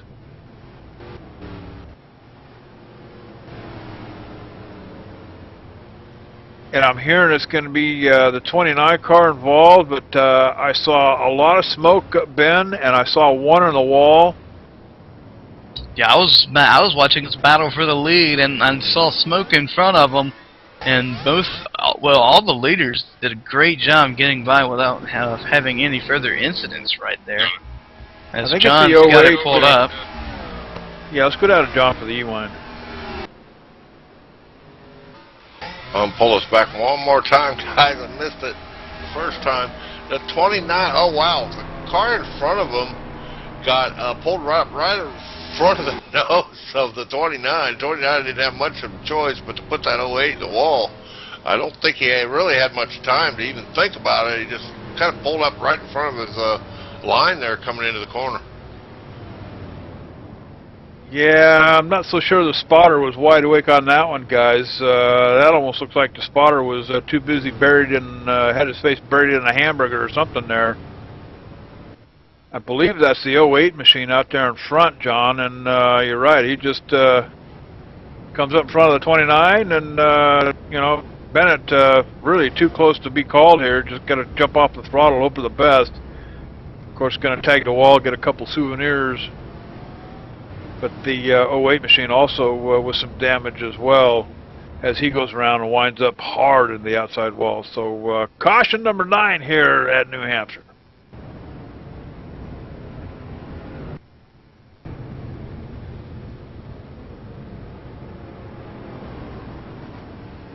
I'm running out of paper on my sheet here. I'm going to have to get a new piece of paper.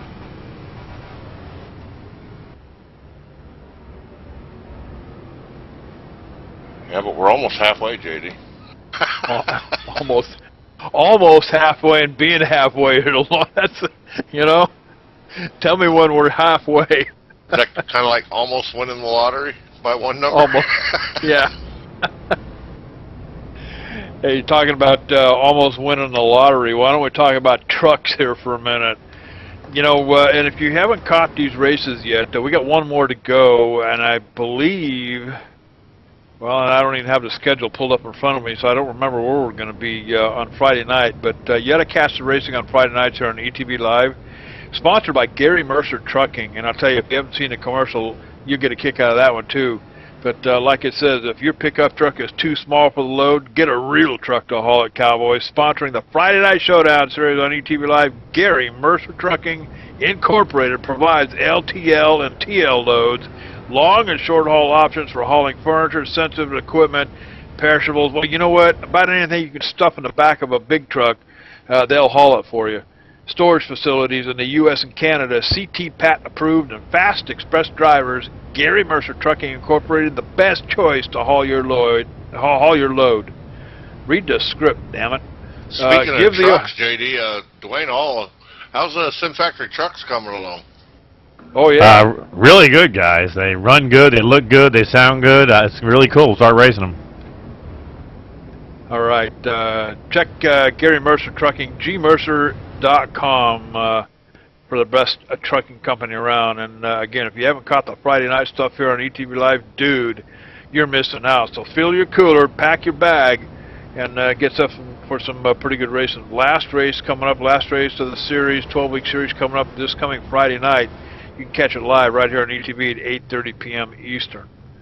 So meantime, back here at New Hampshire, and we've had the Winnebago here for a couple of nights here, guys, and I believe Monday night with Real Sim Racing might be our last night here. I'm not quite sure about that either, but out in front here, the 15 of Benj and Enix out here. Enix and Popolowski work together. Now word has it, Enix and Mahana working together.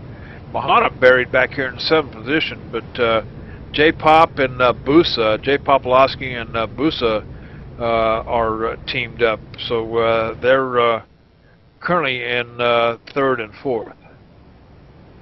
Benji stayed out under this last caution.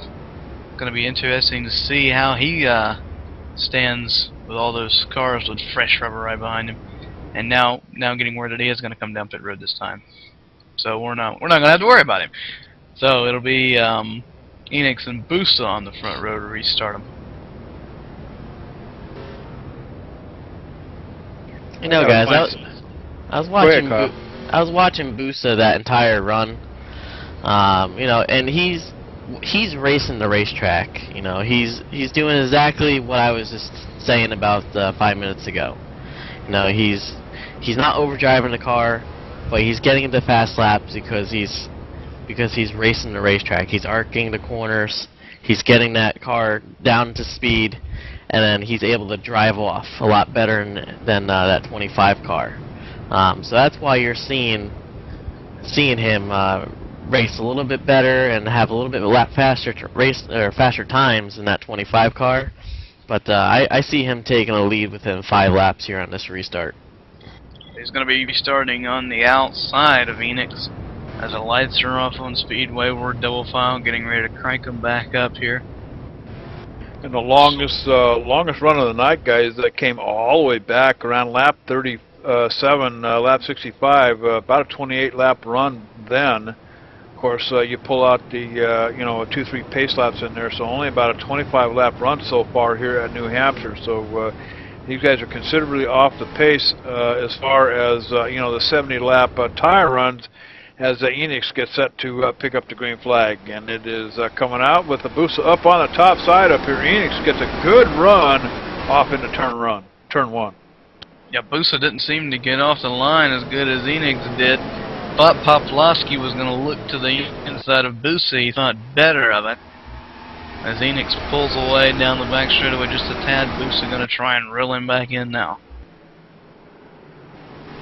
And that 45 machine of Tim St. Jean working the top 5 up here as well, guys. Tim St. Jean involved in a caution back on lap 65, but still has a little bit of damage to the right rear of that machine, but doing a good job hanging on to a top 5 up here, currently in 4th. And in behind him, pretty much single file all the way back till you get back to a 10th position. Turner on the top, the 11 of Pierce down here on the bottom, going into turn 3.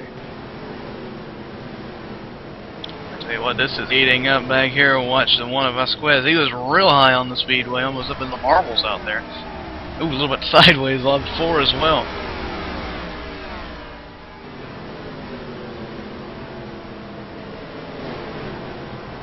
Yeah, Turner slips way up the track, and the 11 machine right down the bottom, but Turner manages to hang on to it.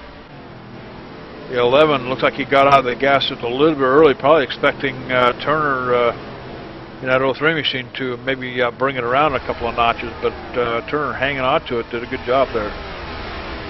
Back here at the front, Enix has got a rear view mirror full of Busa yet again.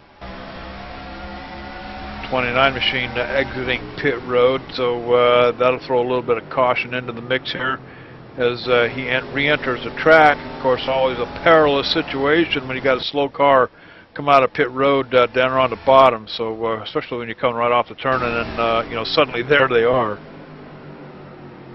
Yeah, it definitely puts a hazard right there. You don't want to duck your left side tires below the yellow line down there when a lap car or a car is coming out of the pit. 135 laps in the books here at the New Hampshire, guys, and you know, watching these guys, you know, there's a number of them out here that just seem like they're driving it way deep into the turns. I'm seeing a lot of smoke, tire smoke coming off these cars, you know, on the entrance of these turns here. That tells me that they're going in pretty deep, as Enix up here in front going after, or actually Busa going after Enix up here for the lead, isn't going to get it done. Just doesn't seem like Busa's got enough horsepower. Still side by side, or trying to be coming off the turn, but the Enix has a great run coming off the turn as the caution comes out here for the 10th time at New Hampshire, guys. See if we can't roll it back here a little bit and figure out who it was that brought the lucky number 10 out.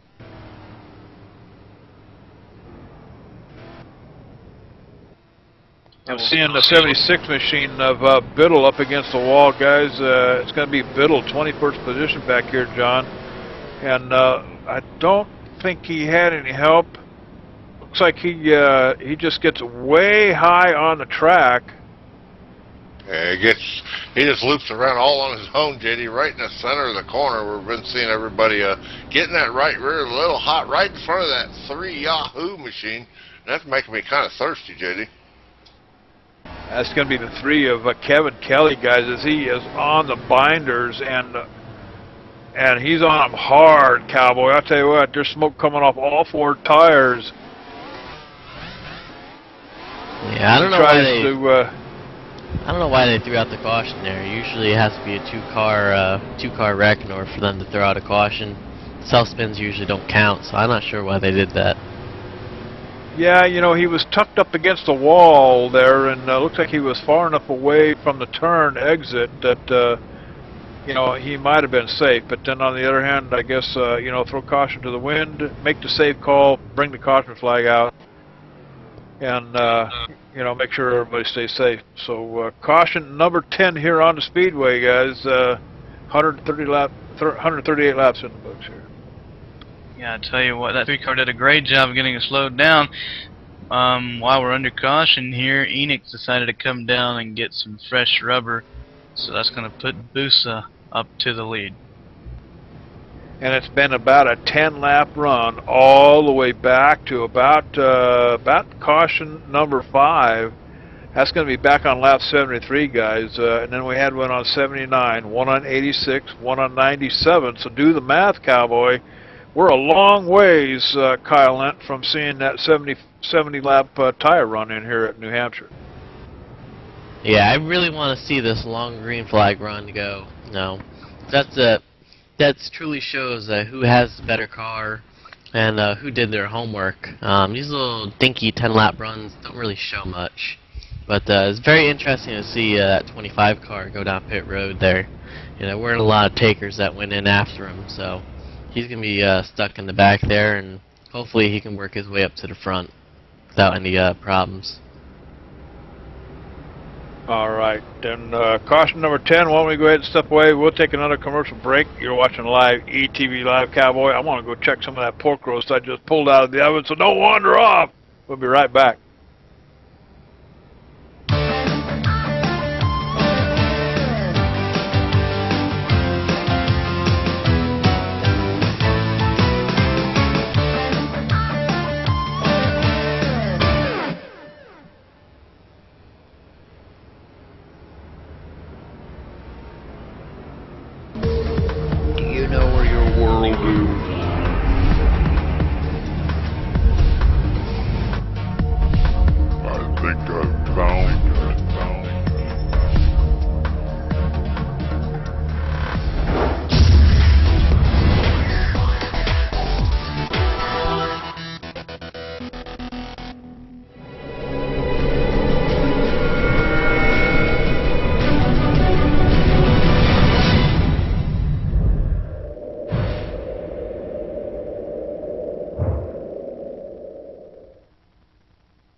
Hey, JD here with ETV Live, and let me tell you something. If it's too big for the pickup truck and you need to move it, there's only one trucking company you need to call, and don't bother with the Yellow Pages, cowboy. I'll give you that number in a minute. Manufactured goods, automotive, technical equipment, furniture, even if you need a reefer, Gary Mercer Trucking Incorporated is the only choice, cowboy. With locations in Mississauga, Ontario, Canada, Rancho Cucamonga, California, if you need to move it, store it, and keep it cold, you need to call Gary Mercer Trucking Incorporated. Long haul, short haul, or just across town, Gary Mercer has the best trained and qualified drivers to get your load from point A to point B with professionalism and on time. So remember, Hoss, if it don't fit in a pickup truck, you're going to need a real truck, cowboy. Sponsors of ETV Live's Friday Night Showdown, Gary Mercer Trucking Incorporated, 1-800-668-2980.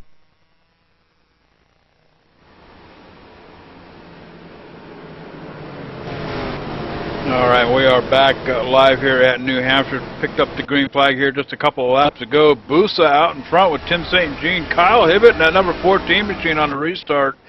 Popolowski in that 07 machine. And our leader Jay Enix back here in 12th position, guys. Elected to come down pit road on that last caution. And that cost him dearly. Restarted outside the top 10, so Enix is going to have to fight his way all the way back to the front here. Yeah, how about a shout out for Kevin Hibbett, man? He's sitting there in third right now. It wasn't too long ago that he was spun and you know, put out a caution there. He's all the way up in third. He's actually doing a pretty nice job. So I'm actually pretty surprised by that. Tell you what, guys, someone who is starting to impress me is this number 45 of Tim St. Jean. He's right on the rear bumper of Busa, and he's going to make a run for the lead here. Yeah, I was watching him in practice, you know, before we started racing. He has a pretty fast race car, pretty nice setup in that race car. I haven't really seen him in the long run, but you know, he has a really good short run car. So hopefully he can manage his tires and hopefully give Busa a run for his money. I think Tim St. Jean, if I'm not mistaken, I believe he's not the owner of one of the Race Points programs out there, or at least possibly involved or set up the code work or something on it. But maybe we can check in on that. Owner of Arca League Manager. In fact, Elite Sim Racing was a beta tester for his software when he first started developing it. I don't know, it was probably 3-4 years ago now, but really good point software for the Arca Sim. Guys, Popolowski just made a move on Hibbett. That was for third. Whoa! Ball ran it down in there deep on Hibbett, almost made a little bit of contact, and they're still almost making contact off of turn number 2. That was a little aggressive on Tony Ball's part. I don't agree with that one. It's too early for that. You know, some very close calls as a caution is out on the speedway. All right, that's going to be caution number 11, guys. As try to cycle around here and figure out who it was. It's like Gary Hinkle. Vasquez. Saw the 2 cars. Sargent come in there. He took a hard hit. Saw one other car spin. Yeah, I see somebody. Looks like the one of Vasquez might have got punted by the 12 machine, guys. And then that turned. I turned somebody else down there too. I can't see who that is in that white car, guys.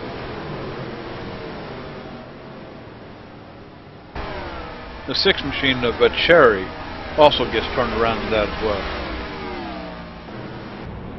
That was a pretty good little pile up over there. Looks like Hinkley can't contend to that. He has flat tires around the racetrack here. Looks like he got that pretty good. Leaders come in, St. Jean stays out.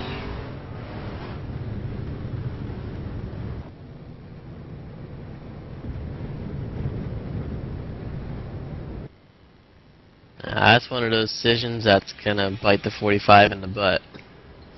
Because everyone came in. Wow, that sure is.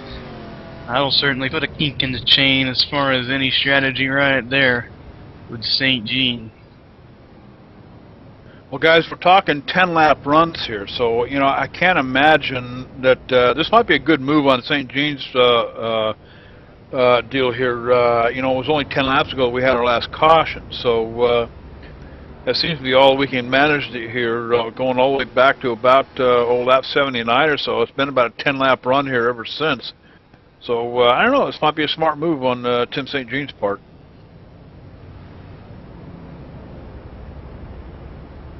And that's one of the things you'll never know until you really get back green flag racing, to really see how that is going to be, or how it will affect his car.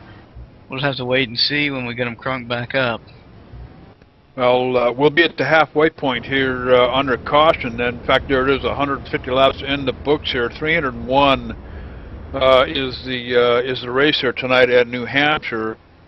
And you know, I guess if I was the crew chief and I see a pattern starting to develop since, say, the 6th, 7th caution, 10-lap runs in between, perhaps this thing is going to start going to some long runs. Perhaps it's all about track position right now. You can get it early and have it for those long green flag runs if they come in the second half of the race. So perhaps that might be the strategy that we're seeing being played out here by, say, maybe the top 5, 6 cars. It could be. Like you said, we keep having these little bit of cautions, and you never know, out of the blue, we could just go green for 100 laps, or maybe even the rest of the race. You just never know. So we'll have to see exactly what happens. But the theme of the night so far is cautions do breed cautions, and we'll have to wait and see when we get the green flag back out here. These guys don't get their act together. I think we're all going to be here till midnight, so I'm glad I took that nap before I got in this race car. I know somebody else who took a nap this afternoon, too. Who would that be, JD? I don't know. But I'm glad these... Go ahead, Ben. If we don't get some green flag racing in, JD and I, we're about to clean this buffet table off back here. Man, These cautions. Mama D's nowhere in sight to refill it. All right, wait for the one to go here. I don't know if we got it or not. Looks like these guys are starting to line back up again. Tim St. Jean picking up a couple of bonus points here, Cowboy. I'll tell you what, this cat's looking pretty good here tonight. Benji up on the second row, or in the top row. The front row on the outside is what I'm trying to say.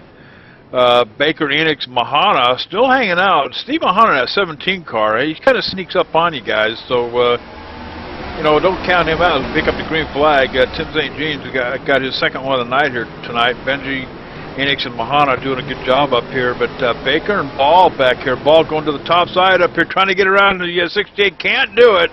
This is going to make that top run, that top lane work up here. But trying to outrun him down the straightaway here. Contact with the 68. Shoves him out of the way. The 84 car is going to take the position. Wow, a bunch of bumping and shoving all around the speedway right here. I saw Benj, they drove it down into turn 3, almost got into the rear end of St. Jean right there. Man, these guys are racing hard for it just to be halfway. Sargent coming off of pit road there, so he's going to throw a kink in the works, take back to the 9th position back here. The 14 machine. Kyle Hibbett with the 24 car. Oh, slight contact with 24. 24 drives in deep.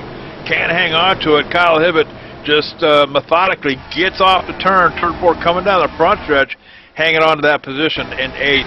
And I tell you, in behind him, these guys are going after everything they can possibly get. Remember, they've only got about 3 or 4 laps to do it as they try to work over the competition here. But Baker back here in the 14th position, he's in the number 68 machine. It looked like he slipped way wide coming off of turn 4, or off of turn 2 rather, going down the backstretch. JD, I saw a few laps ago the 6 car of Jade Cherry, and a few other guys were 4 wide heading into turn number 3. And whew, that was close. Meanwhile, though, a battle for the lead between St. Jean and Enix. Yeah, Enix actually pitted the last go around. He got 4 tires. There were actually a lot of 2-tire pit stops with Mahana, Tony Ball, Frankie Samano. A lot of these guys took 2 tires. And you got J-Pop back there in 14th. He's actually, I think he's actually the first car that actually took 4 tires in that situation. As Enix takes over the lead from the 45 machine, Tim St. Jean, guys. So I'll tell you what, Enix, it wasn't too long ago, on that last caution actually, around lap 138 or so, he took, or lap 149, I believe he took a pit stop and restarted something like 12th, outside the top 10. So back to the front for that 25 machine, guys. Okay, great comeback for Enix right there. St. Jean starting to slip back slowly.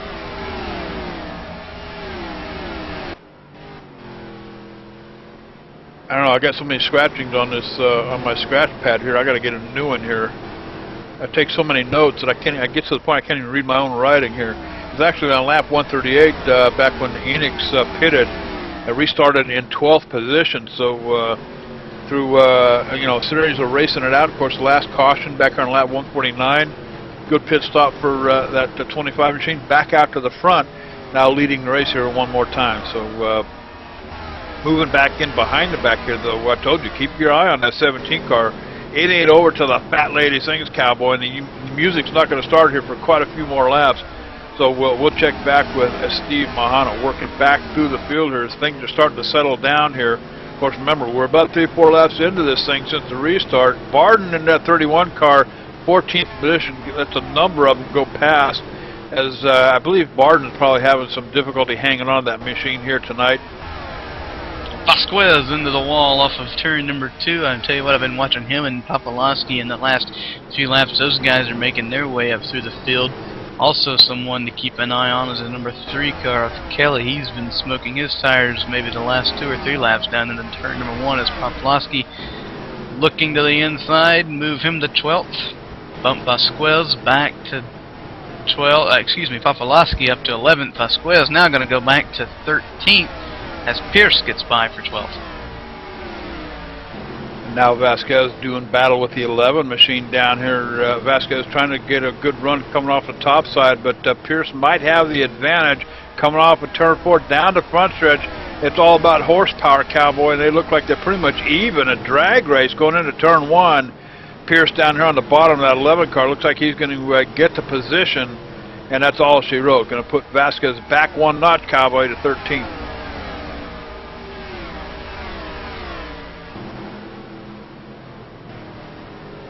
Tell you what, someone who has started to impress me in the last few laps, or, well, I'd say the last 50 or so laps, is Tony Ball in that pink, bright pink car. He has really started to impress me. Earlier in the race, it didn't look like he had a real good handle on his car, but he's up to 3rd now. And looks like he might have a race-winning car here. Yeah. Right now, he's way overdriving that race car. Now, if you watch the battle for 3rd place here, you know, Tony Ball is way overdriving into the corner. So get up to the bumper of the 17 car. Then the 17 car gets a much better drive off because he's slowing down in the middle of the corner, and he's able to drive away from the 84. So at that 84, if this thing goes green, he's going to be in big trouble because he isn't going to have the tires because he's way overdriving the corners. You know, a good way to notice that as you're watching it on the screen, when you see these guys going into the turns, and in the middle of the turn they slip way up out of the lane, and then they have to crank the wheel back over to get it back down again to keep it under control. That's a pretty good sign that they're probably overdriving the corners, getting in just a little bit too hot. We got one on the wall, guys. No caution yet, but there's one on the wall. See if I can't cycle around here. I'm hearing it's the 68 car of Baker, guys, and the caution is coming out. This is going to be caution number 12 here on the speedway. Let's roll it back here to 21st position, the 68 machine of Baker, and see what happened to him. I just caught it out of the corner of my eye, John. He was up on the wall, not quite sure what happened, but rolling around here. Actually got to roll it around quite a bit.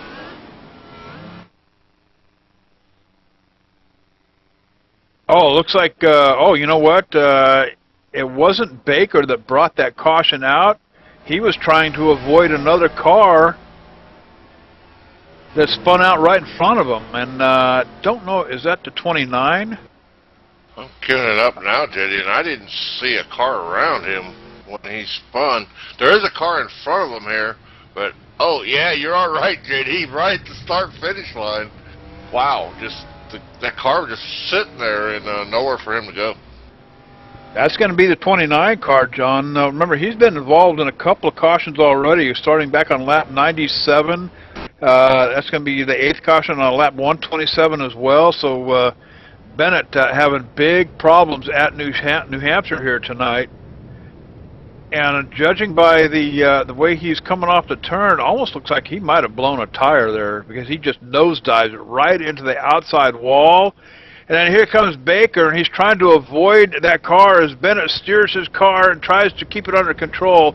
And right at the start-finish line, Baker just barely taps the 29, and that sends Baker hard into the outside wall. So major damage done to that machine of his, guys.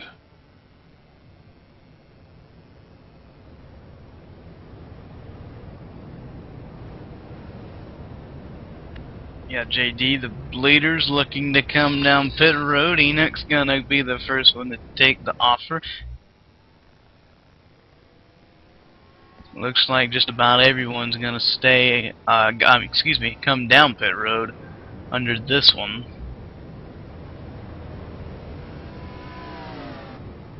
You know, it might be the TV jinx working this over here too. That's been known to happen as well. It's hard, you know. It's hard to keep it quiet and not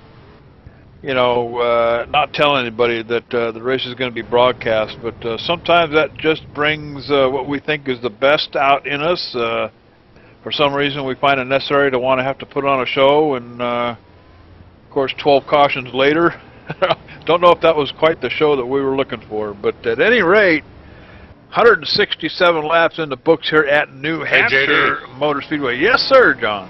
JD, I'm not even in the race. I didn't even step foot in the car. I didn't cause a caution. I've been a perfect boy tonight, and I'm already a superstar. You're already a superstar. All right, superstar it is. I'm just happy I exited when I did.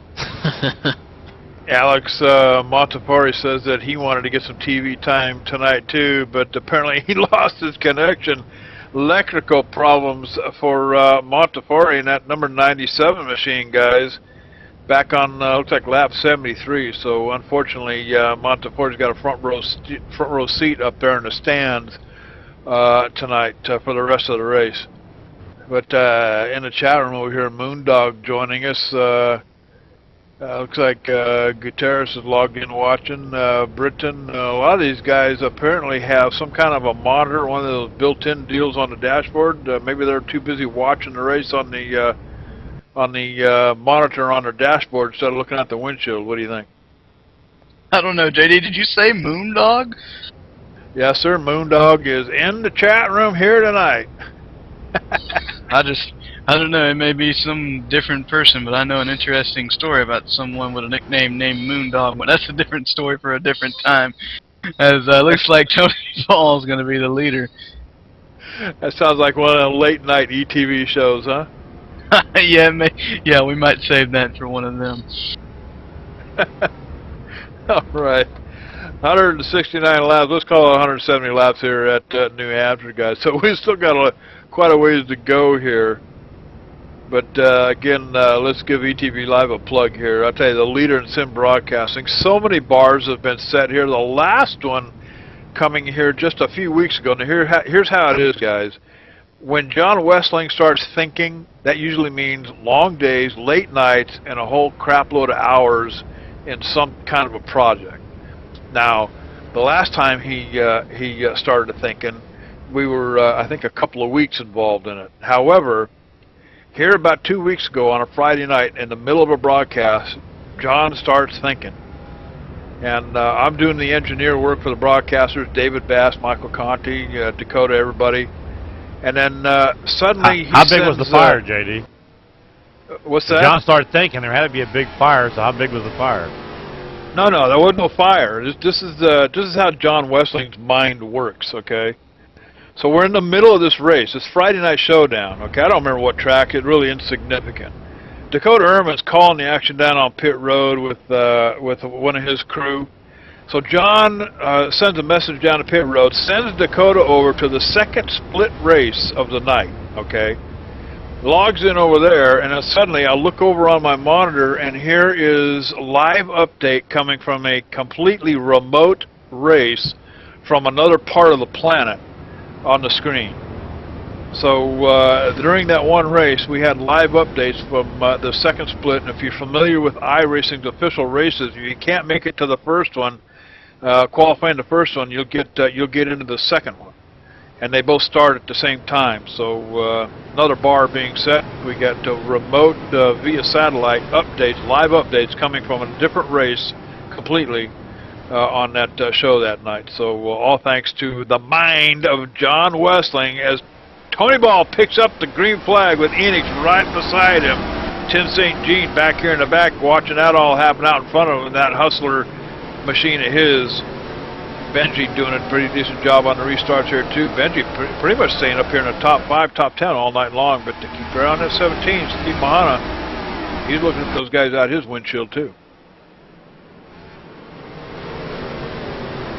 Tell you what, Enix and St. Jean, that's a battle for second. They're right there on the rear bumper of Tony Ball. They're bouncing off the wall a little bit right there, look like. Steve Mahana working over the 15 machine of Benji up here. And I tell you, watching Mahana, you know, going back to him, I hate to keep talking about him so much, but he's driving basically a picture-perfect race, guys. He's forcing the rest of these guys into situations that they can't control, and then, of course, Mahana's right there to get it from him. So right now he's working over that 15 machine of Benji side by side here. Like Benj is trying to hang on. It'll be horsepower when they get it settled here, Cowboy. Coming off of turn 2 here, heading down the backstretch. Mahana giving it all he's got. Side by side, just a drag race going into turn 3 here. Benji's got the horsepower to get there. But I'll tell you what, Mahana has perfect braking, perfect execution in the turns. So keep your eye on the 17 car. While that was going, Tony Ball went high down in turn number 1, which allowed Enix and St. Jean to get by. Now Enix, St. Jean, Ball, Benji, and Mahana is your top 5. And Popolowski almost looking like he was bump drafting Mahana down the backstretch back there moments ago. Bump drafting at a 1-miler speedway could be done. Yeah. Does that really work? Recommended. Not recommended. All right, guys, let's go down the list here. The guys who are... Oh! And this 24 car, I just caught that one. Caution coming out. 24 car just pounded. The 03 of Turner was involved in that as well. Yeah, I'm trying to pull it back up here. That's going to be... Well, I can't get it to the point where I can see that car, but the 24 car just pile drives into, that might have been Turner. I believe that was Turner, guys. Yeah, Turner lost it by himself. Yeah, guys, right I there. think he was already loose before he got hit by that 24 car. We're going to pull it into the corner here. At 24, he's already getting loose before that 24 tapped him in the rear. Really nowhere he could go. I mean, he looked like he tried to get up in that second groove. Just wasn't enough time there. You're going to see that 03 looper around there. Yeah, certainly not the fault of the 24 car at all, Garcia.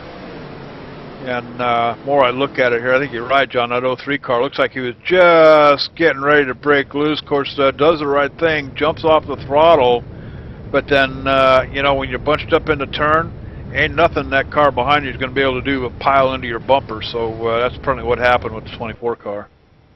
Yeah, the reaction time that is needed for that is unhuman-like almost.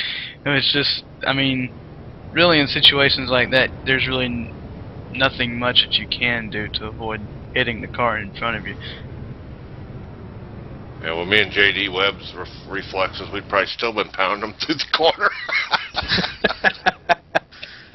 Now, John, we get paid by the hour, right? We charge extra for the comedian show. Hey, you know what? We do it different than everybody else. We seem to have a whole lot more fun than the rest of them. So I tell you, if you don't like fun broadcasting, go watch I Love Lucy or something. But in the meantime, you're watching ETV Live right here with the NuffWorld boys. NuffWorld.com, make it your world. And you know, if you're a gamer, a serious gamer, get involved with those guys. It's a pretty cool community they got going over there. Of course, also tonight's event being sponsored by HD Radio Network. They sponsor the HDRN Cup Series here at NuffWorld. HD Radio Network, dude, I'll tell you what, super producer Phil, that's where it's at. And the driver of that number 3 machine out here tonight, Kevin Kelly, he's one of the DJs over there at NuffWorld Radio. So check it out over there, NuffWorld.com, and get tuned in and tuned on as we put 177 laps in the books here at New Hampshire, guys. Working caution, unlucky number 13. Now, the next caution, guys, let's call the bookie. Get ready for this. Next caution, around 188, 187, 188. What do you think? I'm going with 186. I'll take 190, guys. All right, that's going to be Ben for 186. John for 190. Kyle, you want to get in the mix here, bud? Yeah, I'm going to give these guys the benefit of the doubt. I'm going to say 205. They're going to have a little bit of a nice long run here. All right, Dwayne Hall, who's been quietly refilling the buffet table back there. Dwayne, next caution. I've been filling it in a cart and taking it out of here. Not for you guys. He's been working 195, guys. All right, we got Dwayne Hall on the board for at lap 195. So I'll tell you what, guys, I'll be right back. I'm gonna go downstairs, call my bookie, get the bets placed, and we'll see what happens. Usually we're picking winners for the end of the race. Now we're picking when a caution comes out. I mean, in between the cautions, guys, it's been really good racing. I mean, we've seen a lot of four-wide battles we probably shouldn't be seeing at New Hampshire, but we have seen a lot of good racing. I'll tell you what, you know, I've never looked at it. I'm going to have to use that the next time we get into a race with a lot of cautions. The race has really been good between the cautions, yeah, all 4 laps. All right. Oh, man. Well, I'll tell you, just a little bit past the halfway point. We'll call it 180 laps in the books here in New Hampshire. And I'll tell you something, ETV Live, you check us out, etv-eplay.net. Check that 24-hour show. If you like this sim racing stuff, heck, you know what? I've been watching the races on Sunday afternoons on the networks, and I'll tell you, some of the stuff I've seen on ETV is way better. A lot more fun, more exciting than some of the stuff I've seen on TV. Picking up the green flag here again tonight is going to be Tim St. Jean up in the front as Tony Ball restarts up on the outside as well. Doesn't get quite the restart he's looking for. He's got Pierce, Popolowski, Wilson entering the picture in that 88 machine. Ed Wilson doing a good job here. He's another one that sneaks up on you too, guys, so keep your eye on that 88 car. They were really wide going into turn 1, 10th on back. Haven't really heard much of Wilson so far today. 3 wide back in the pack more. Oh my God. Whew. Yeah, forget the front row, Cowboy. Get it back here around 10th, 11th, 12th position back here, dude. I'll tell you what, this is where the serious racism is taking place, back here in the middle of the pack, guys. They are side. This looks like pack racing from Daytona or Talladega. Man, this is good racing back here. John was right, man. There's some good stuff going on here between these caution flags. But I'll tell you what, right now, Frankie Samanto, 6th position. Had the 25 car, Enix up on the outside. Enix trying to get back to the front here. Gets around Samanto, but you know, that 22 car, or 23 car, Samanto, he's another one that sneaks up on you too. So a lot of these guys, you know, they come alive later in the race, and I think we're starting to find that out. 8th position back here, Kyle Hibbett, or Kevin Hibbett in that 14 car, fighting back from a couple of skirmishes earlier in the race, doing a pretty decent job hanging on to that machine. It seems to be getting better and better and better as the night wears on, guys. Got a nice little battle for 4th position here. Binge now past Pierce. Enix looking to follow. A lot of smoke coming off of the 11 machine, guys, going into that last turn back there, too. A lot of tire smoke. Got to think possibly a fender rubbing on a tire or something's going on with that 11 machine. Didn't do it that time around, coming off turn 4, but perhaps you know, when the car leans over on a tire, maybe it pushed the sheet metal out just far enough. But I don't see any more smoke coming off that 11 machine. Yeah, it might have worked its way out. But still some more tight racing back here around 8th and 9th. Looks like Hibbett trying to get around. Who is that? That is Pierce right now. Hibbett trying to get around Pierce. You see Busa, he's back here in the 7th position, trying to work his way back up to the leaders up here. He's trying to get around the 23 of Samanto. That's for 6th position.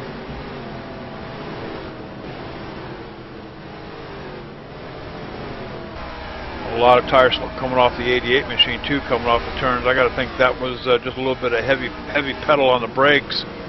As the 3 car of Kevin Kelly, 15th position. Kelly, he's got his foot buried in the throttle here. Kelly trying to get back up towards the front. Remember, he was up in the top 5 here earlier before that last caution. So Kevin Kelly in that Yoo-hoo or Yoo-hoo or what is that thing called, Dwayne? What is that? Yoo-hoo. Yoo-hoo. Some kind of, what is that, some kind of energy drink? What is that? It's a chocolate drink. Shake it. Come on, JD, you're as old as me. Oh. Shake it up. Oh, Come on now. It's chocolate milk in the carton. I'm like the youngest one here. I know what a Yoo-hoo is. Yahoo! Oh my God. All right, so let's scratch Ben Gilcrease off the list, dude. Lap 187, no caution. Up next is going to be John at 190, so keep your eye on the lap counter.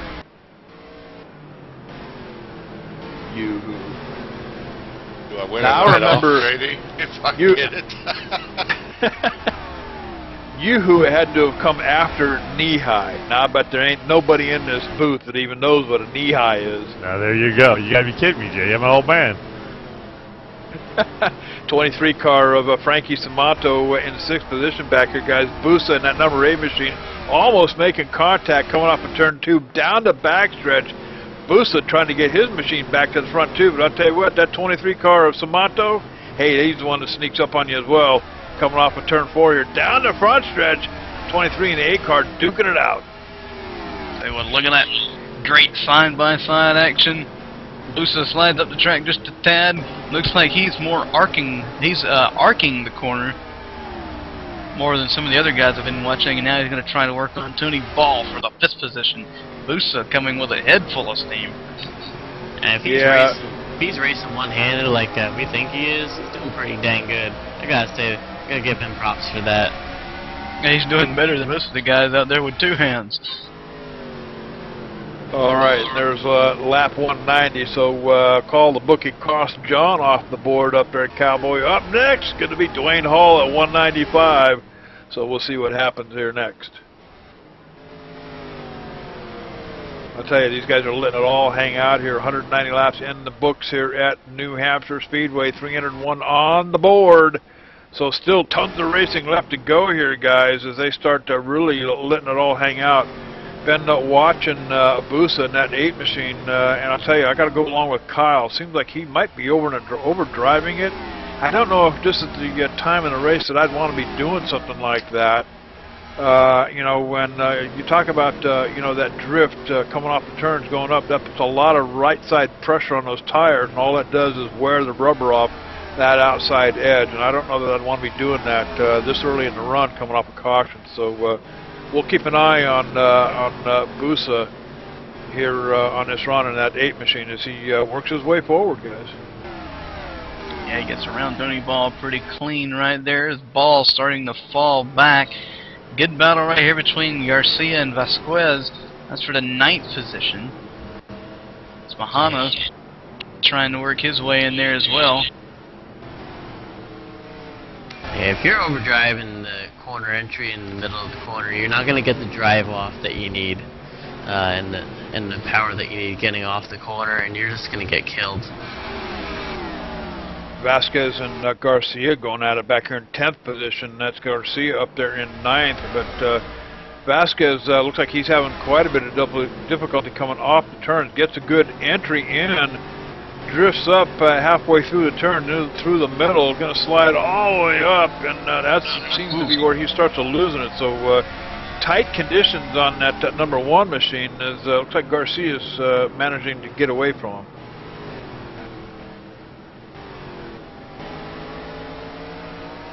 Coming up on the 1 to go here for Dwayne Vincent's call at 195, Cowboy. I'll tell you what, call the bookie, scratch Dwayne Hall off the list as we come across the start-finish line, and there it is, 195. So I'll tell you what, keep your fingers crossed. We might be set for a good long run here, guys.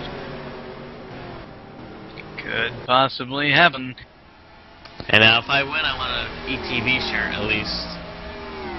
We'll figure something out. Kyle Lent on the board with 205, so I'll tell you what, 10 to go for Kyle's call here at New Hampshire. But right now, you know, I've been watching that 14 machine, Kevin Hibbett. I know we've been giving him a lot of airtime. Of course, he got a lot of airtime in the early stages of the game. He brought out the first caution. But he seems to have improved here, guys.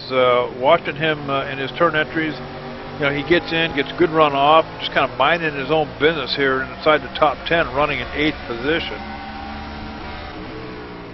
Yeah, he's starting to work on the 84 and the 23 of Ball and Samanto. That's going to be a battle for 7th position. Excuse me, 6th position. And up here in the front, Tim St. Jean with a half-second lead over Popolowski. And Popolowski and Busa are teammates, so I'm sure that Busa trying to get up there and perhaps find some way of giving that 07 machine a hand. Jack Daniels up here, but Popolowski seems to be kind of mired right here in 2nd position, not really gaining any ground. You know, he seems to pick it up a little bit down the straightaway, so maybe it's a horsepower thing coming off the turns here down the straightaways, but then looks like Tim St. Jean gets such a good exit, able to pull away here on the exit. So, but Popolowski, he is closing the distance now down to about 0.3 of a second, guys. So here comes Popolowski. He's closing. He's closing fast. He has a good long run car. He backs out of it a little bit in a short run, but then he catches right back up in the long runs here. So he's going to be the guy to beat if it comes down to a long run. And here it is, Popolowski coming right up on the outside of the 45 car. They got slow traffic up ahead. That's going to be the lap car of, I believe that's the 20. Is that the 29 machine? I can't see the number from here. 68 of Baker, so that's going to slow him down. 3 wide coming to the turns. Popolowski in the middle, trying to get the position from St. Jean. St. Jean on the bottom down here for the lead. So as they come down the backstretch, going into turn 3, guys, Popolowski's got the run going in, drives in deep, and Tim St. Jean just kind of methodically hanging on to the bottom down here. Popolowski's going to give it, because I think Tim St. Jean might have given it to him, guys. Boosa in the wall. Oh, Boosa in the wall on the front stretch, guys. No caution. No caution yet. No caution. That Oh. was a self-spin there. He just got loose off turn 4 there. I guess he got on the gas too early. But he just put that thing to the wall, and I think he's done. John's got it on the E-wind there on the screen. It comes off the turn there, and just like I say, just too much throttle coming off. Nosedive into the inside wall. And that may end his night. Looks like he gets it refired, and he's on his way, but that's certainly going to set him back quite a ways, guys. Yeah, bad luck for Boosa right there, as Enix just made a pass for 3rd position over Benj. Enix, I'm liking the way he's driving. Boosa's still in trouble, guys. Yeah, he's going to be going behind the wall. He probably has some sort of suspension, or if you nosedive it like that, you're going to have some major engine problems too, so that thing's going to go behind the wall. He can be able to fix that at this point. Yeah, I think, coming from Dwayne, I think you're right. I think he's blown a right front tire, guys, as he finally makes it down pit road. But too much damage to the right side of that machine, and trying to get his car down on pit road, spun it out again down there, was able to keep it out of the traffic, so no caution. And I bet Boosa's probably pounding the dashboard inside that number 8 machine, hoping that the caution would come out. No help here, Cowboy. He's going to go down a couple of laps, and that's going to pretty much end his chance. In fact, they went ahead and pushed it behind the wall. So Boosa out of the race here tonight. Contention for a good top 3, possibly a win here at New Hampshire. Boosa out of the picture here at New Hampshire. Now, very, very bad luck for him right there. He had one of the cars to beat today. But I'm looking back here around 12th position, and they're having a pretty nice little battle back here for the 12th position. This is great side-by-side action. Vasquez and Sargent. Turner's back there as well.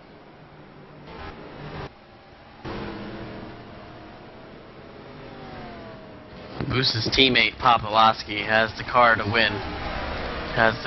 This race, so don't count that team out for a race win here.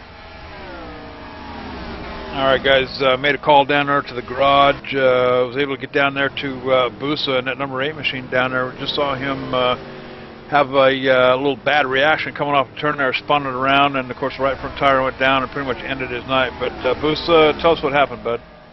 I really don't know. We came off a 4 there, and it just kind of came around on its own. It kind of surprised me. Looked like you were working hard to get back up to the front up there. Maybe a little bit too much too soon. No, I was still saving the car a good bit while I was running those guys down, but I don't know. It was just the way we came up off that corner. I don't know if I caught a bump or something weird, but it just kind of turned on its own. I couldn't recover it either. I tried steering out of it, and it just wouldn't. Just one of those slow, lazy spins that you couldn't save. You know, let me ask you something here. We've been watching cautions here tonight coming about every 10, 12 laps apart here. You know, did that change your strategy at all here tonight as far as the race goes? Actually, the cautions were kind of helping me because it was giving me a little bit of a chance to take a break. I broke one of the fingers in my right hand. I got my right hand all wrapped up in a cast. I've been doing this race one-handed, so it kind of gives me a chance to relax a minute. So it sucked that we kept breaking up the green flag racing, but it was kind of good to take a break for a minute too. All right, and there's your confirmation, guys. Boosa down there driving one-handed, and I'll tell you, you know, my hat's off to you, my friend. Outstanding effort tonight with a one-handed driving. So, you know, good job for at least the laps that you were able to run tonight. Yeah, thank you, bud. All right, that's Boosa down there, number 8 machine. Unfortunately, going to end his night on lap 201. Little tangle with the inside wall, too much damage to his machine, so he's pretty much done for the night. By the way, John, 210 laps on the board, so Kyle doesn't win either. Break open the whiskey. We only got 100 laps to go, guys. I'm not sure if Boost is still with us, but if he is, I just want to know what's more important in this race, tires or track position. I would say tires, because I mean I purposely qualified in the back because I didn't because I didn't want to. I wasn't sure how well I'd be able to come up through the gears and how I'd be in traffic, so I purposely qualified in the back. And I came through the pack pretty easy, and drove up to the lead. So I did it there. I had to take a break to go grab a couple of Vicodin and take a restroom break. So I went a lap down and went to the back again. Was on my way back towards the front there. So I would say it's tires. All right, and I'll tell you what, they're having a rough night of it tonight, but I'll tell you who's having a good night. It's going to be that 07 Jack Danny machine up there in the front of Popolowski. He picked up the trophy last week at Daytona, guys. Enix right behind him in that 25 machine with a good run. Tim St. Jean, who's quietly worked his way up to the front in that 45 car. I'll tell you what, he might be the surprise of the race here tonight. You never know. I'm watching Enix, and I thought that he might be reeling in Popolowski here, but it doesn't really seem like it. It seems like Popolowski, like Kyle said earlier, has the car to beat on the longer runs. Now, if we get some shorter runs, watch for St. Jean to be right back up there contending for the win. Yeah, if you want a good driver on your stable, J-Pop is one of those top 5 drivers that I'd want in my stable. He's very consistent. He keeps his car clean. He's very patient. You don't get that with a lot of drivers, and he's a champion. He won the Race Sim Nation championship not too long ago. So he's a really good driver. Really young kid too. I think he's like 14 or 15. So for a young kid, he has a lot of patience, and he's a pretty dang good race car driver. Kind of reminds me of another young man that I used to know back in the day. I think it was a 16 car. In fact, I think his name was Kyle Lent, if I'm not mistaken. I don't have the patience that J-Pop has, though. I was pretty reckless back in my day. I can remember the chrome horn from Kyle Lane quite a few times in my sim racing days, JD Webb. Someone else who's not very patient right now on the track is that number 1 of Vasquez. He put the bumper down to Jay Hinkle over here down in 3 and 4 a few laps ago. I thought that was about to be a crash right there. I tell you what, these guys are running pretty hard. He's one of those guys that's way overdriving his race car. He started way up in the top 10. I think he restarted like 8th there. He's all the way back to 16th already. He does not have a long run car just because he's way overdriving that thing into the corners. All right, guys, we have ventured into new territory. Mark it down, 41 lap run here since the last caution. Last one coming out on lap 176, so 40 laps in this run here for these guys. So this is territory that we have not seen here tonight. The longest run, 28 laps, coming all the way back around lap 65. So this is kind of a newfound territory here, Ben. Yeah, I tell you what, we are reaching into some new territory, and someone reaching into the top 10 is Pierce. He moves up past Kelly to take over the top 10 position, or the 10th position right there, I should say, as Popolowski still slowly pulling away from these guys.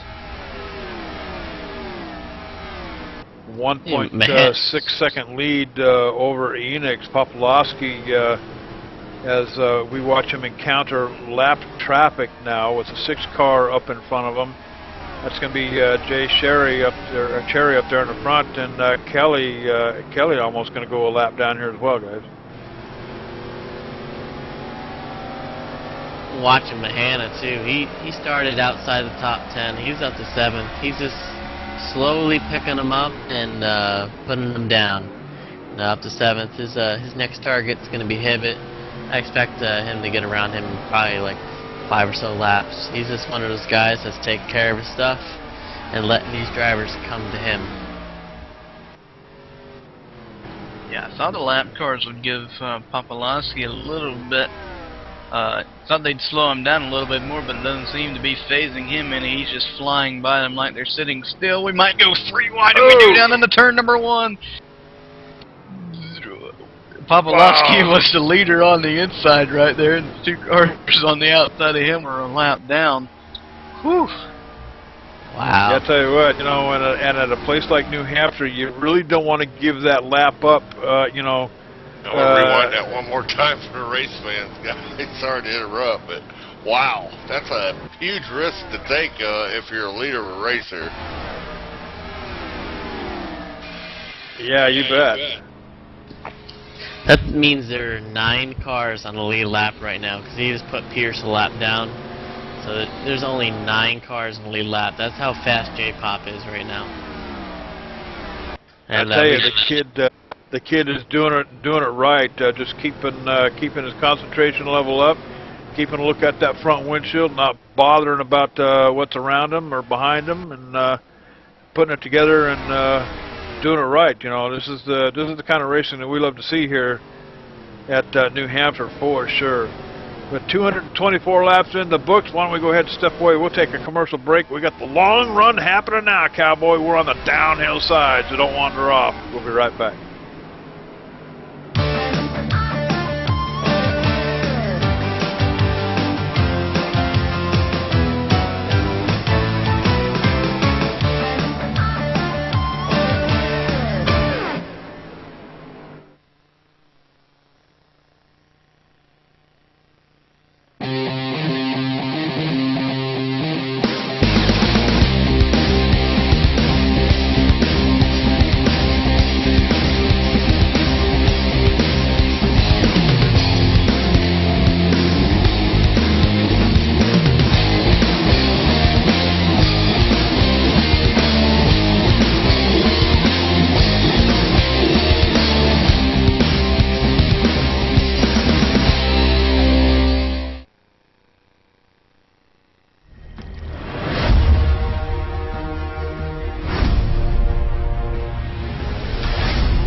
All right, we are back live, and going to take you back to about lap 231 here. The one car of Vasquez coming down the backstretch, going into turn 3, just loops it on around, and is going to make contact with that outside wall, guys. And not a whole lot of damage, but he's trying to get it straightened out. Of course, burning a lot of rubber off the tires. Manages to get it down on pit road, so it'll be 4 new shoes and most likely a bucket of oats for that #1 machine so he can get back out. In the meantime, I'll tell you what, Popolowski is just running away with the show here. A 3.8-second lead over Enix, and word has it, guys, talking to Dwayne Hall, that Enix might have been shifting, or was it the 45 car? I believe the 25 car may be using 3rd gear to help maneuver through the turns, guys, and I think he just pretty much wore his stuff out. So Enix in that 25 car running 2nd, but way off the pace. It's actually the 45 car. He's St. Jean. He's actually known for these type of tracks to race that 3rd gear. But you know, I don't like doing that. Yeah, sometimes you get a better drive off, as you see the 25 car coming down pit road for a nice green flag pit stop. But you know, it can really bite you in the butt, especially if you drive off the corner, because you're at a higher RPM, and it gives you a much higher chance of spinning that car out and getting off the corner. All right, pit stop for the 25 machine of Enix down on pit road, making his way out. 4 tires and fuel for him. Oh, spinner off of 2. Sargent's goes around. Sorry about that, JD. He spun He spun in front of quite a few cars. No caution. That was a self-spin. My gosh, great job by everybody getting around him right there. Working about a 50, let's call it about a 55, 56 lap run here since that last caution. So we may be seeing the effects of some burnt up tires here, guys, as self-spins start picking it up here a notch. I believe that's what happened to the 1 machine as well. But a pretty decent long run here happening now, guys. It's actually unfortunate about Sargent. I was about to praise him because he cracked the top 10 there. It looked like he had a pretty good long run car, but unfortunately he spun it out there. So he's way back in 15th at this point.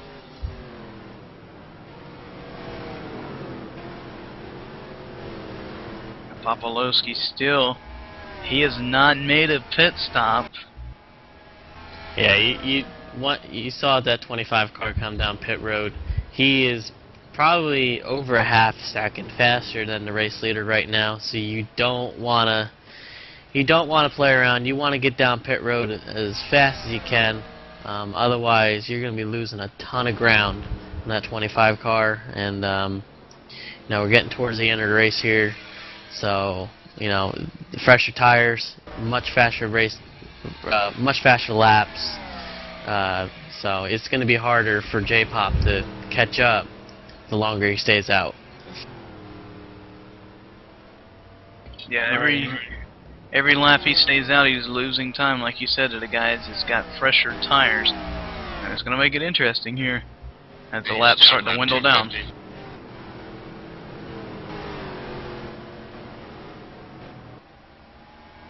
I would imagine J-Pop is trying to stay out to lap 250. He'll leave 50 laps on this last set of tires. I'd imagine that's his strategy here. And take you back here to lap 235, guys. The 2 car of Sargent finally had enough for tonight. Going to put it behind the wall. Takes another spin back here, and just a little too much here tonight. So D. Sargent's going to call it a night here at New Hampshire. That's going to leave 7 cars on the lead lap up here, guys. Popolowski putting on, I think, what Sean Petchin or Sean Pivick would say in the road racing end, putting on a clinic here at New Hampshire. Tim St. Jean currently running a second in that 45 machine. Looking for green flag pit stops coming our way here pretty soon. 240 laps in the book, so this is a nice green flag run we're having here. Last caution, lap 176.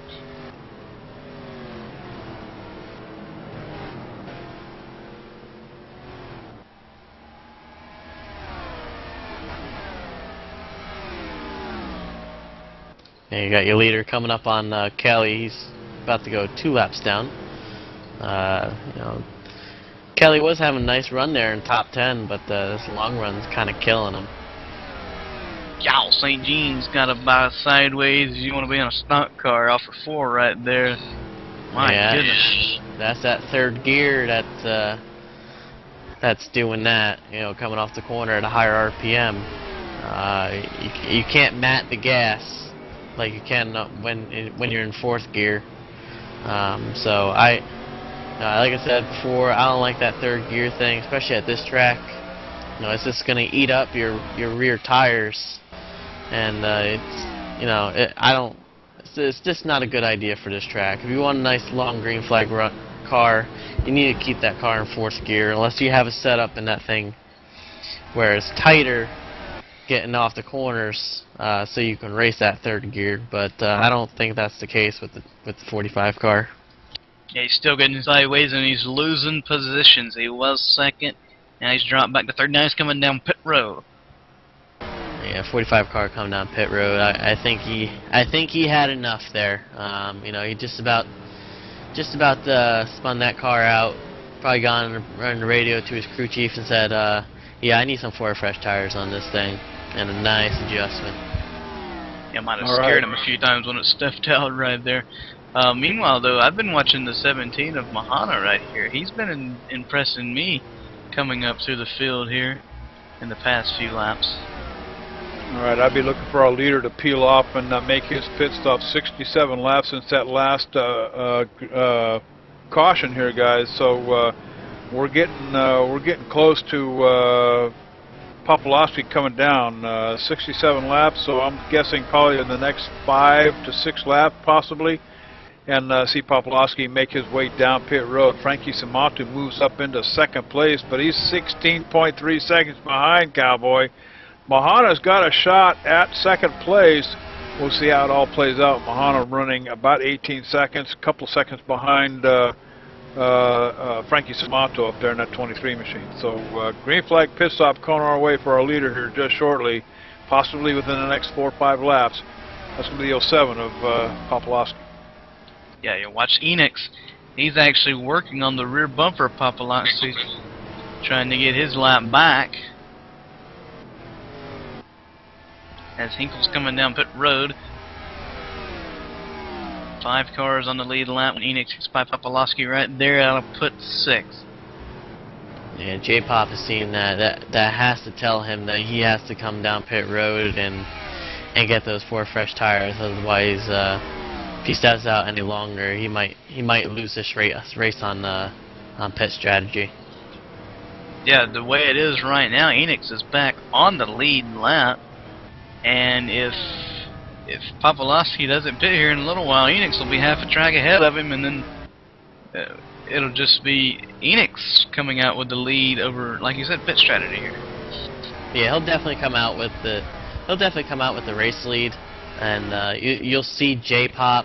He will have faster lap times when he gets those 4 fresh tires, but it's just going to come down to how much distance is going to be between the 25 and the 07, and if the 07 can catch the 25 by the end of the race. I think if J-Pop hits now, I think his saving grace is going to be a caution at this point. As the leader does come down pit road, you know, he's going to come in and get his 4 fresh tires. Probably no adjustments on that car. That car looks really good. 3.5 seconds before all these green flag pit stops started. So look at this for 4 fresh tires. Get that thing full of fuel and get right back out there. Yeah, and in the meantime, the 25 machine of Enix, you can see right there on the E-View screen coming around the turn. He's heading off into turn 1 here. So he's already passed pit road exit here, working his way down the backstretch. So Enix working his way forward, 10 seconds off the lead up here of Frankie Samato. So if it's going to happen, it's got to happen now. Popolowski leaves pit road on his way back out onto the track as they all come across the start-finish line here. Next time Popolowski comes around, we'll see where they wind up. Yeah, Enix has made his way back to 3rd position. Yeah, at this point we just gotta wait on Shimano and Benji to make their green flag pit stops. I wouldn't expect Shimano to stay out much longer, but he always likes to run that car out of fuel. He's just one of those guys that like to do that. He doesn't really short pit or anything like that. And the 15 car of Benj has signaled for his pit stop as well. So we'll see the number 15 car come down pit road here momentarily as he peels off, gets down to the apron line here, across that yellow line. Whoa that pony up, cowboy. Get on the binders. And as he makes his way down past the commit line at 45 miles an hour. So Benji on pit road. That's going to bring Popolowski up one more notch, cowboy, up inside the top 5, chasing down the leaders up here as he tries to go after Enix, who's putting on a pretty good show here tonight in that 25 car. Right now, the 23 of Frankie Samato has got the lead, but Frankie Samato has yet to come down pit road 2. We're about 50 laps away from the end of the race, so as these guys make their pit stop, they should be good to go to the end. So right now it's all about timing, guys. I tell you what, Popolowski might have enough time to get to Enix before the end of this race, or he might not. He just got past Hibbett for 3rd, slowly trying to reel in the leader and Enix. Samanto still waiting on him to come down pit road. Yeah, just as 25 car was hitting the line, J-Pop was entering turn 3, so he might have a chance, coming down when it comes down to nitty gritty. But Shimano is in. He's the last car that needs his green flag pit stops. Expect 4 tires and fuel out of him, and he'll get right back on the racetrack and see if he can't hold his top 5 finish. Popolowski currently turning lap times 0.2 of a second quicker than Enix in that 25 car. And Popolowski, we'll have to wait till they come across start finish line to get to telemetry again, but Popolowski roughly 5.7 seconds in back of Enix right now, guys. So Popolowski on the move, turning quicker lap times. He has to be careful. He doesn't want to overdrive that race car either. He just wants to do the same exact thing he's been doing since the green came out. So he doesn't want to overdrive it, otherwise he's going to be in trouble. And like Kyle said, he'll have quicker lap times here in the beginning of the run because he is on fresh rubber. But we'll just have to see later in the run is what's really going to matter. Yeah, you don't see him overdriving the race car at all. He knows he has the car to win. He knows he's going to catch him.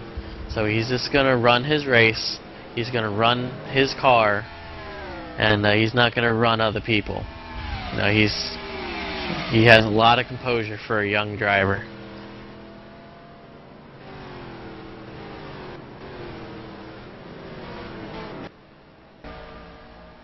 Still turning the faster lap times. Popolowski looking to close the distance on Enix, who is still about 0.2 off as far as lap time. So can Popolowski get the job done here in the next 50-some laps here at actually less than that here at New Hampshire. So on the downhill side here, guys, it's Popolowski's race to lose here from what we've seen here all night. But Tim St. Jean, got to hand it to this cat too, cowboy. I'll tell you what, that 45 car having a pretty good night here, managing to stay on the lead lap pretty much all night long. Steve Mahana running 4th behind him in that 17 car, 27 seconds off the lead here. He's the last car on the lead lap. Popolowski is catching Enix. Down to 4.8 seconds to Enix up there, and I'll tell you what, take a gander at the ETV live screen over there. You saw it here first, the eView screen. We've got the dual camera system running here at ETV Live, and I'll tell you what, keeping an eye on the 1st and 2nd place drivers here, Enix and Popolowski. I'll tell you what, pretty cool deal for the fans. They can see where each one of these guys are here on the track as Popolowski tries to close the distance on Enix to go after the trophy here tonight in New Hampshire. He's closing about 0.2 a lap. It's going to come down to the wire either way. He might have a side-by-side finish here. We'll just have to wait and see how it plays out. But either way, it is going to be good here in the closing laps at New Hampshire.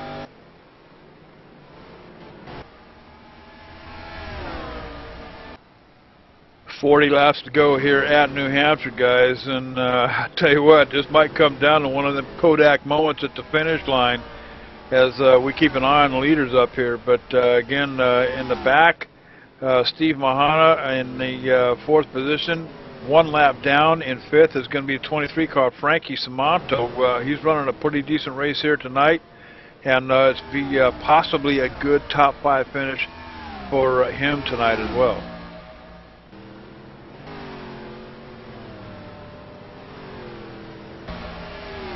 Closest battle on the speedway right now is probably for 6th and 7th. You have Garcia and Binge. They're both right there, tail to nose.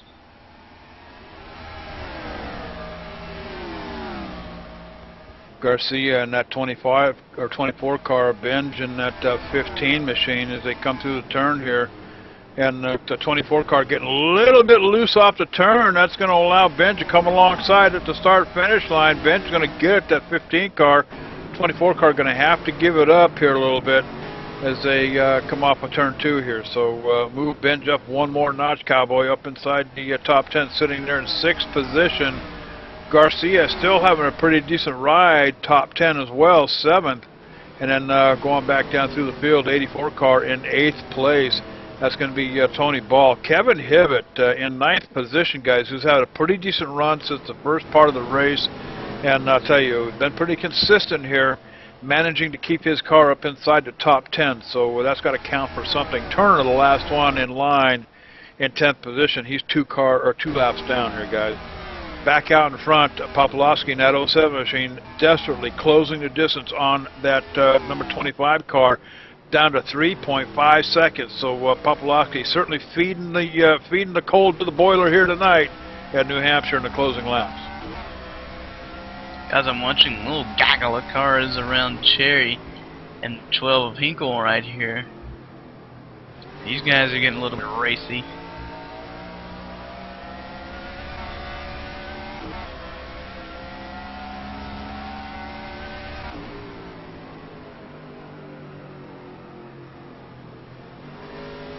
Back up front though, Popolowski closing in slowly but surely. And you know, once again, up there on the screen, you've got Jay Popolowski on the right-hand side. You can see where he's at, looking out the windshield of his car, and then you've got Enix looking back from that number 25 car, looking to see who's coming after him, looking for the bumper of that number 07 Jack Daniels machine of Popolowski. So it won't be long now, Cowboy, and you'll get a rear view mirror full of that Jack Daniels. But closing the distance and closing fast, 2.7 seconds off the mark here. Popolowski's only got a few more laps to get it done, 267 laps in the book. So this thing is starting to wind down and wind down quickly. It's starting to get pretty good back here throughout the field. Some close racing, little gaggles of cars. And like you said, it might come down to the wire here with Popolowski and Enix. I'll tell you, you know, watching Popolowski in that 07, he's just absolutely driving a picture-perfect race. And, you know, hats off to this young man for his effort here tonight. 301 laps at a place like New Hampshire. I'll tell you what, Cowboy, this old man wouldn't do it. Of course, maybe I'm a little bit smarter than the rest, but, here in the 31 car, just spun out. It's going to be Barden. He's had his difficulties here tonight, too. No caution. 31 car of Barden spinning out here right on lap 269. No caution, no harm, no foul. Off into the dirt a little bit on the grass and back out on the track, out of traffic. So no caution here tonight. So no harm, no foul. Back up in front, Popolowski has broken the 2-second mark, now down to a second, 1.3 seconds off of Enix up here. So guys, I got a funny feeling this is going to be a Kodak moment here at New Hampshire at the start-finish line by the time this thing's over with. I tell you what, Popolowski, he is closing, and he is closing in a heartbeat. Yeah, Samato pulling down low on the track, and I let Popolowski go by. And I'll tell you what, big thanks to Frankie Samato doing the right thing there. Frankie 1 lap down, no chance for a run at the front here. So does the right thing, lets Popolowski have the lane so he can maintain his speed. So less than a second, 0.8, now 0.6 of a second off of Enix as Popolowski closes the distance. He's catching him with about 30 to go right now. Enix, he's gonna have if he wants anything to do with this win, he's gonna have to make that rear bumper wide for quite a bit here. Yeah, there's no way he's going to be able to hold him up. He's either going to get this, or coming down this corner, or he's going to get within the next 2 laps there. But Popolowski's there. He's there. He's to the inside. On the inside to the start-finish line, down the front stretch. Enix not giving it up that easily, guys.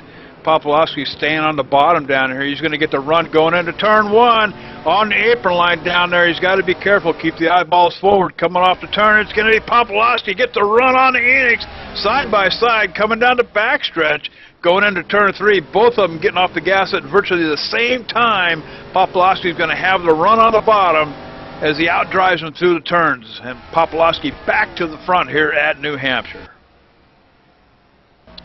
Popolowski driving like a true veteran. Now, when you think of these 14, 15-year-old kids, you think about, someone like Jeremy Allen, who just goes out there and runs as fast as they can and doesn't think about tires, doesn't think about long runs. This kid does. He knows what he's doing. He knows how to race. He knows how to race a long run. He knows how to race short runs. He knows when to over-exceed his car. He knows when to take care of his car. And this is why he's leading this race right now.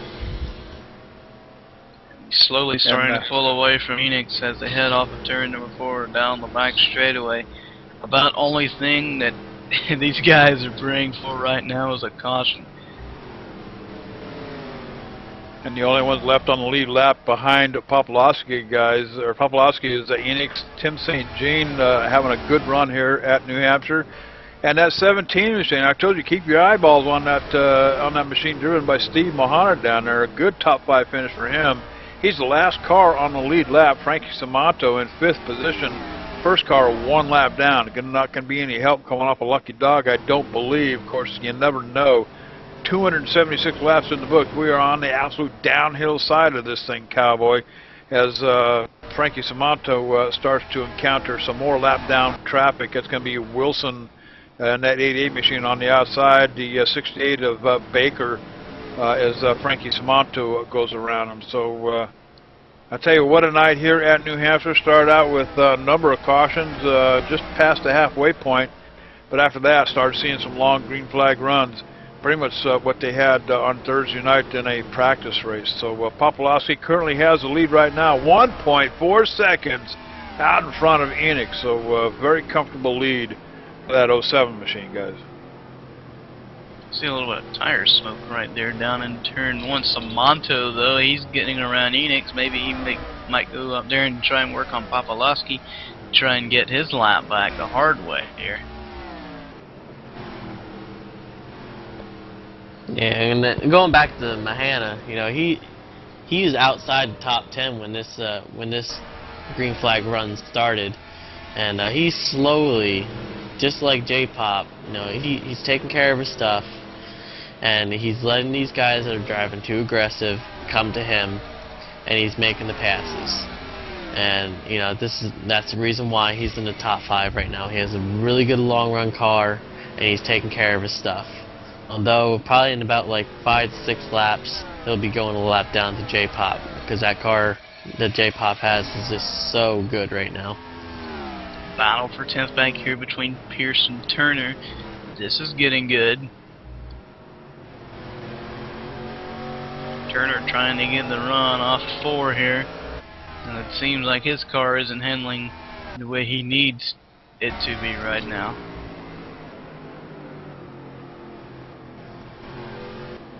And Kevin Kelly in that 3 machine, who I thought would have had a better night here tonight, than what he's having, 3 laps down, but Kevin Kelly in 14th position in that Yoo-hoo machine, whatever that stuff is. Apparently I'm going to have to look at it next time I go to the grocery store, but the 6 car of Jay Cherry going past him here. Jay Cherry, I believe, is down a couple of laps further, but Kevin Kelly having a pretty decent run here tonight. Kept his car clean all night long. I still can't get over the fact that you don't know what a Yoo-hoo is. No, but I know you don't know what a knee-high is either, so I guess we're even. I've heard of it. I've at least heard of it. That's them long socks, and the knee-high? No, and I think the most popular flavor back then was the orange, wasn't it, Dwayne? Yeah, or grape. Orange or grape. Yeah. What was it, that what's his name used to drink on MASH? What was that guy's name? I don't know. Oh, come on, you know, that doctor, the guy on MASH that played that, oh my God, somebody's going to think of it before the night's over with. I'm going to go. Beverages in the middle of the damn war, JD. He used to drink Yoo-hoos, didn't he, JD? He used to drink Yoo-hoos. No, knee-highs, dang it. I can't remember the character that he played, the little guy. Come on. Yoo-hoos. Tattoo, no, we're talking MASH. The TV show MASH. Now, you know what? I'm going to go to bed dreaming about this stuff all night long. I'm not going to get any sleep. Wrong show. Change the channel, John. Jeez. I tell you what. Oh, my God. I'm not going to get any sleep. But right now, Popolowski, he's got Steve Mahana in that 17 machine up there. Mahana doing what he can to hang on to what he's got. In fear of going a lap down here, guys, in the closing laps. And that's a Enoch's teammate up there, 17 car. So looking like the 17 car is not going to give it up here. Popolowski moves to the inside. Now, if that's Enoch's teammate, is there a chance for the 17 to put a block on the 07? Doesn't look like it. Side by side, coming off the turn, down the front stretch.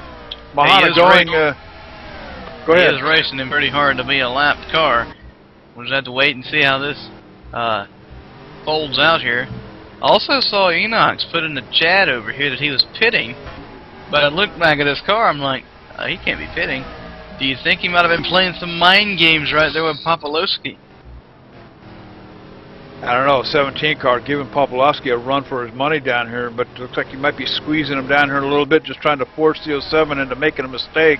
Ain't gonna happen, cowboy. I'll tell you what, I've seen better out of that 07 machine all night long. Popolowski really doesn't have anything to worry about, you know, as long as he keeps his concentration up. Just look out the windshield, and he's got another lap down car in front of him. That's going to be the 84 of Ball up there. Yeah, the 84 car of Ball, so he's going to easily put him down another lap. Mahana gives up his run back here, falls in behind Popolowski to get around the 84 machine. So battle over there as Popolowski continues on, 4.5 seconds in front of the 25 of Phoenix. Phoenix trying to get through some lap traffic himself, slowing him down even more. 13 laps to go here at New Hampshire Motor Speedway with the NuffWorld group. And I'll tell you, NuffWorld.com, if you're a gamer, a good little gaming community over here, check them out. If you got the PlayStation, all the popular games, PC games, you name it, cowboy, they do it up and do it up big over here. NuffWorld.com, make it your world. And tonight, New Hampshire Motor Speedway is Jay Popolowski's world.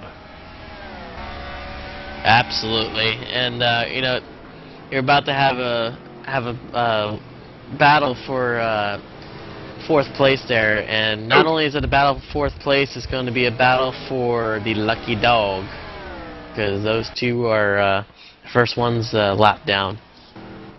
Got the caution word to come out, and that's what everyone is praying for right now, especially St. Jean back there. He just got put a lap down. If he had a caution right now and got the lucky dog, he is probably one of the best cars out there on the short run. He might be licking his chops and hoping there's a caution coming out here pretty soon. We'll just have to wait and see as a battle for 4th starting to heat up right here between Samantha, Mahana and Samanto. Ugh, got those names mixed up. 10 to go here at New Hampshire, guys, and yeah, if a caution comes out, it'll be back here around 7th, 8th, up to 5th maybe. But tell you what, looking pretty sweet right now. Mahana able to hang on to that position. Samanto about a car length behind. If he's going to get it, he's going to have to make it quick, Cowboy. Usually 10 to go. There is no lucky dog, right? With 10 laps to go. Yeah, I believe we passed the point of lucky dog, so that's it. When the after 10 laps, it is what it is. Samanto looks to the inside, and Mahana can't get there in time. The road starts closing down, driving it in hard. That 23 machine, Frankie Samanto, looking for another position on Mahana here, moving up one more notch for 4th place. Can't get there.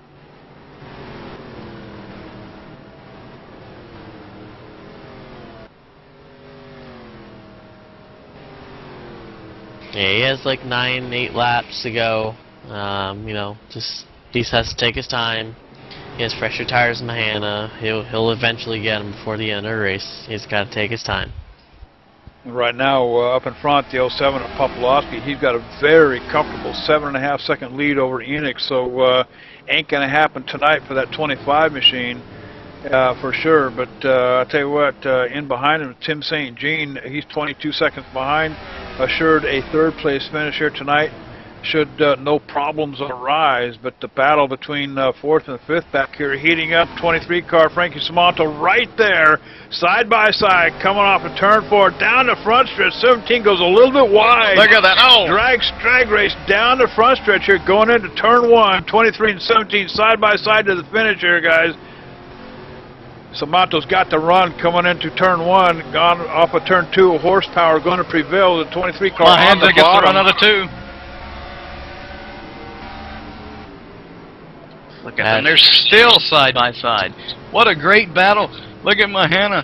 He's trying to keep that momentum rolling on the outside off of 4th. Oh, my God. Oh, Samanto just dives up to the top and blocks him off. Oh, here comes Mahana on the bottom. Look at that. 3 wide, goes through the turn, 24 up on the outside. Samanto in the middle, backs out of it, gives Mahana the run. How smart was Mahana on that one? Yeah, he used that Ford horsepower, and he used 24 as a block. That was a smart move on his part. Here comes the 23 car again, down the front stretch, side by side, going into turn 1. Samanto's got the horsepower to get there. 17's got the skill to hang on to it. 17's still up on the outside. Mahana's going to give it up to Samanto, gets the position going down the back stretch. Yeah, you got me once, you ain't going to get me again. That's what Samanto's saying. He's going to start to ride away. Mahana drove it down in there deep. You bet. 4 to go here at New Hampshire, guys. Popolowski out there in front with almost a 10-second lead, and game's over out there in front. The battle back here at 4th and 5th position. We're watching the 23 car, Frankie Samanto, the 17 of Steve Mahana. Mahana to the 23's bumper again. Going to try to get it back from Samanto. Ain't going to happen here going down the backstretch. Samanto concentrating, looking at that windshield. Going to try to put the block on the 17 machine. Going into turn 3, coming off of turn 4, down the front stretch. Samanto's going to have the run, guys, with 3 to go here at New Hampshire. 2 to go here. This is going to get exciting right here. Look at this battle for 4th. Lap car up ahead. I think he's going to get it out of the way. Samanto gets the run out of 2. Oh, there's a lap car. Did they make contact? And next time around, next time Popolowski crosses the start-finish line, he'll be picking up the white flag here at New Hampshire. So if anything should happen, it is game over, Cowboys. Popolowski going to be going home with the trophy as we go picture-in-picture with the E-View on the screen, watching the battle between 4th and 5th place. Popolowski out there in front on the left-hand side. Popolowski going to cross the start-finish line one more time here, Cowboy, and pick up the trophy for the night. In the meantime, Mahana and Samanto back here duking it out. Samanto's got about a 4-car run going down the backstretch, going into turn 3. Mahana trying to get there in the 17 car one more time around, Cowboy, and it'll be game over. Isn't going to do it. Mahana doesn't have the horsepower to get to the 23. 23 ain't looking back. He had the horsepower. He just doesn't have. He just didn't have the stickies for it. In that scenario. Guys, Garcia had spun it over in one of the corners. I couldn't catch. I was watching one battle and I saw Garcia up against the outside wall, so he had looped it down there. Man. I still can't get over what the 17 did with that 24 car. That was probably one of the smartest moves I've ever seen. He used them as a block. You know, that was just amazing. But J-Pop is your winner here. No, can't overshadow what he was able to do today. You know, 3 cars on the lead lap says enough. All right, and I'll tell you what, I believe this is 2 in a row for Jay Popolowski. I believe he started out on the pole at Daytona, took the trophy home there. Does the same thing at New Hampshire here tonight. So I'll tell you what, from the pole to the checkers. What's going on here, JD? Frankie Samato had him blocked off. He wanted to do his burnout, but he couldn't get to the front start-finish line.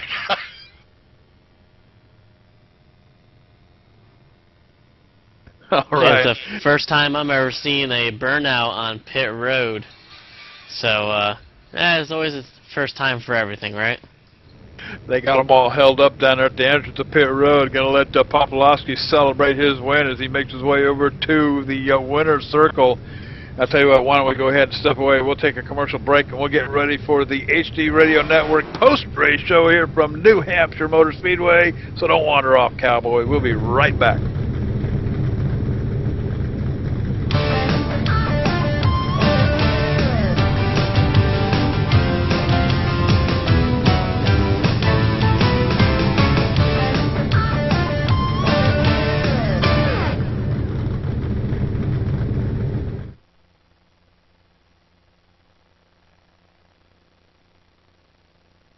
Hey, JD here with ETV Live, and let me tell you something. If it's too big for the pickup truck and you need to move it, there's only one trucking company you need to call, and don't bother with the Yellow Pages, cowboy. I'll give you that number in a minute. Manufactured goods, automotive, technical equipment, furniture, even if you need a reefer, Gary Mercer Trucking Incorporated is the only choice, cowboy. With locations in Mississauga, Ontario, Canada, Rancho Cucamonga, California, if you need to move it, store it, and keep it cold, you need to call Gary Mercer Trucking Incorporated. Long haul, short haul, or just across town, Gary Mercer has the best trained and qualified drivers to get your load from point A to point B with professionalism and on time. So remember, Hoss, if it don't fit in a pickup truck, you're going to need a real truck, cowboy. Sponsors of ETV Live's Friday Night Showdown, Gary Mercer Trucking Incorporated, 1-800-668-2980. Do you know where your world is?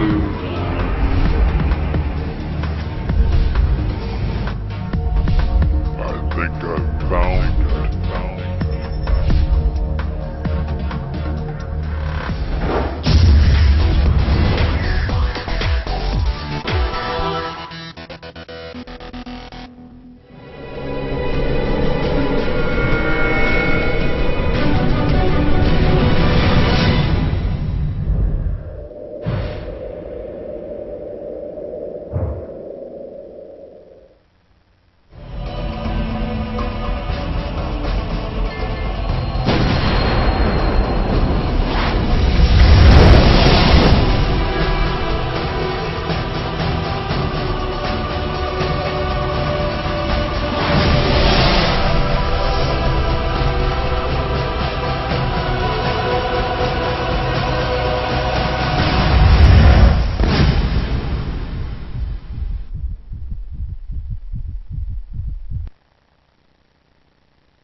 Welcome back to New Hampshire Motor Speedway, and I'll tell you what a race here tonight. 301 laps later, from start to finish, poles to checkers.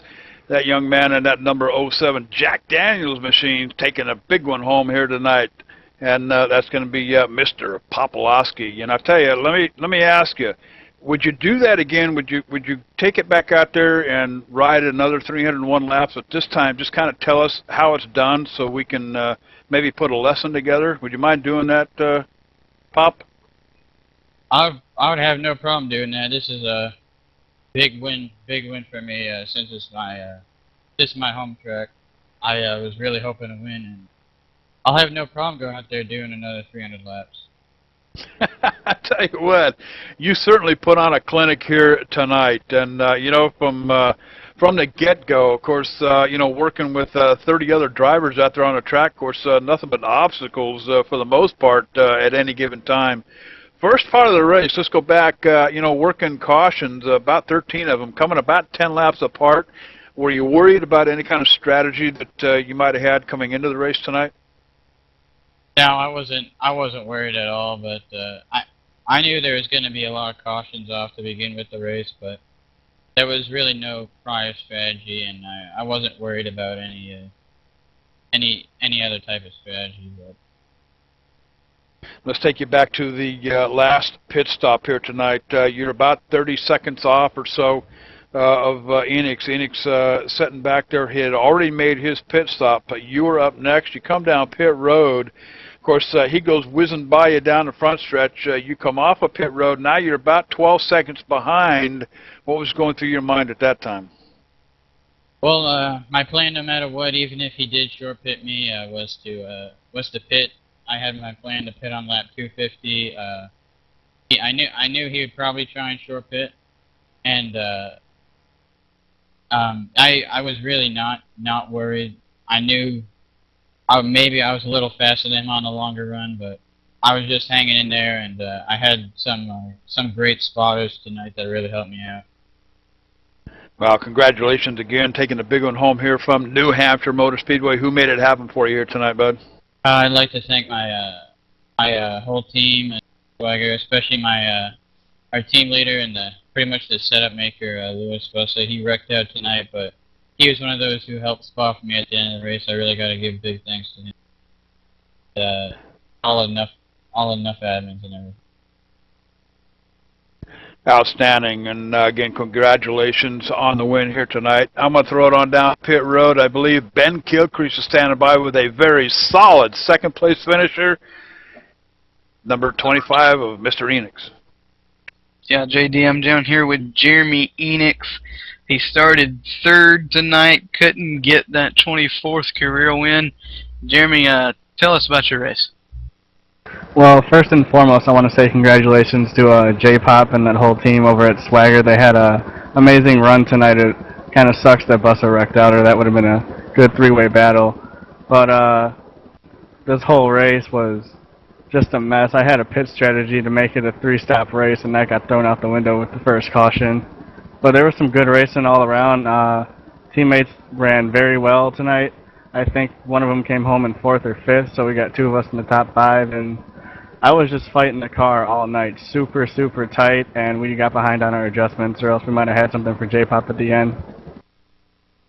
There were 13 cautions throughout the race, each with some varying between 20 or 10 to 20 laps in between runs, and that was up until about maybe 30 laps or so after halfway. Did those 13 cautions, did they throw a kink in the chain as far as any of your strategy? Yeah, I could go on 3 stops if this thing went green, but that didn't happen. And since we got behind in our adjustments, I had to short pit, or else I had no shot at all at J-Pop. Alrighty, Jeremy, do you think there could have been anything different that you could have done to maybe hold off J-Pop in those last few laps, or maybe even be so far ahead of him too, so that you wouldn't even have to hold off on him? Nah, the only thing I really could have done is wreck him, but I don't race like that. I'd rather have him beat me by 10 seconds and me take him out for the win. There you go. Who you want to thank tonight, Jeremy? I just want to say thank you to all the Nuff admins, and a special shout out to Lacey for live adminning the whole race, and again, congratulations to J-Pop and that whole team. Alright, I'm going to send it down there to John if he's not busy back there in the buffet. He's with your 3rd place finisher. Yeah, guys, I'm just so encraved here watching this, looking at this hustler car. Tim St. Jean's, Tim, spectacular run tonight. I knew you'd be up there in the top 5 for sure tonight. Spectacular run. A long time since I've seen you around, buddy. Yeah, it's been a while, John. I had a fantastic time out there until I spun. he did a spectacular job bringing that car back after that early wreck. He took quite a bit of damage, Tim. Was that halting you from getting up there and taking a win here tonight? Yeah, usually about midway through the run, she started to get really tight because of the damage on the outside, on the right side of the car, and the left side front. So she started to get real tight there near the end of the run, and that made the top two there just get away from me. There's nothing I can do to catch them, so I just trying to stay in front of fourth place all night. And Tim, walk us through those early laps. We've seen 3 and 4 wide here at New Hampshire Speedway. Did you get to run in any of that racing, and what was you thinking? Oh, it was hairy at times. I was having quite a bit of communication issues, and the cars were bouncing all over the place, so I had to try and judge and just take my time to go through it. But when there was a hole and enough room for me to get through with, with the communication problems, I put her in there, and I got my position. I just hope I didn't seem too aggressive to this new league, because this is only my second race here with these guys, and I'm just starting to get comfortable racing with these guys. They're doing a great job. Yeah, we knew what was coming into here, short track racing. Everybody's eager. TV race, broadcasted on ETV Live. We knew these guys would be up on the wheel the first part of the race, and they showed us what kind of driver they are in the second part of the race, Tim, with just some spectacular driving. And I don't know, how long was that last green flag run? It had to be a good 100 laps, I'd guess. Yeah, it was 100+ laps, and I was watching my tire wear, because I think near the end of that run, when I took that green flag pit stop, my right front was pretty much ready to go. It gave me that warning. Well, there you have it, race fan. Your third place finisher, Tim St. Dean, proud owner of Arca League Manager. I believe that thing's still kicking. Tim, how's that going? Is it still kicking and doing well? Still alive and well, John. There you go, Tim. I'm sure you got some family and friends out there in Canada you want to give a shout out to. Go ahead. Well, first of all, I want to thank my sponsor, Hustler Video, with this fantastic pink paint scheme and the woman on the hood. I think it was more of a distraction for a lot of the others. Is there any chance we could get a date with her, the ETV guys, Tim? We just want about 10 minutes with her. Yeah, just let me pull the pins off the hood and you can take the hood.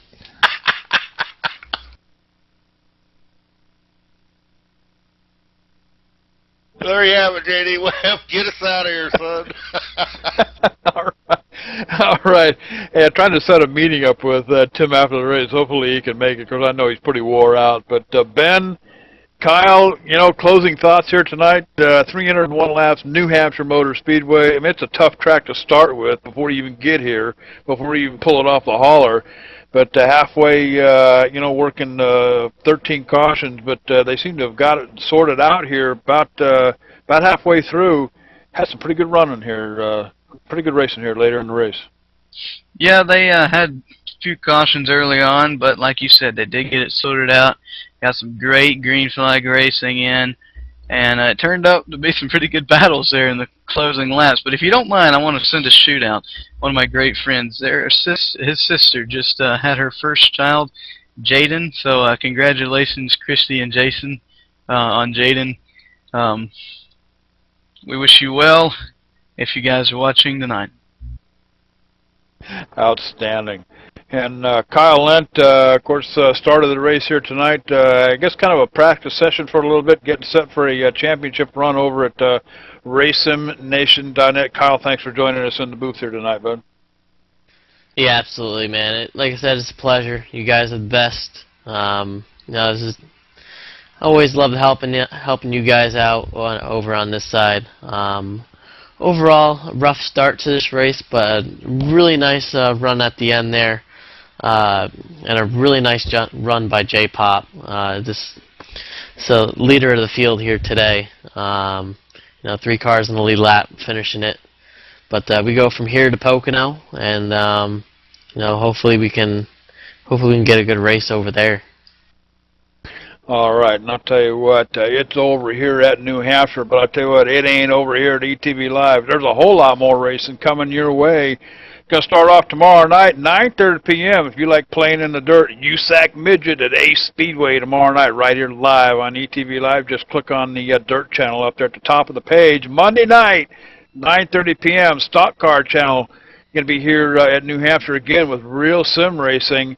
And, of course, Thursday night, Stock Car Channel again with Big Dogs Racing at Martinsville. Going to wind the week up at Chicagoland, guys, with the Friday night showdown there on the Stock Car Channel, 8:30 p.m. live right here on ETV Live. So for everybody up here in the booth, that's going to be the bad boy, Magic Fingers, the legend, John Wessling on the cameras for you tonight. Ben Kilcrease joining me in the booth. Kyle Lent coming along after his little short run tonight. And then Dwayne Hall from Halls on Post. And, of course, all the boys from NuffWorld. Make it your world, NuffWorld.com from New Hampshire Motor Speedway. We'll catch you next time.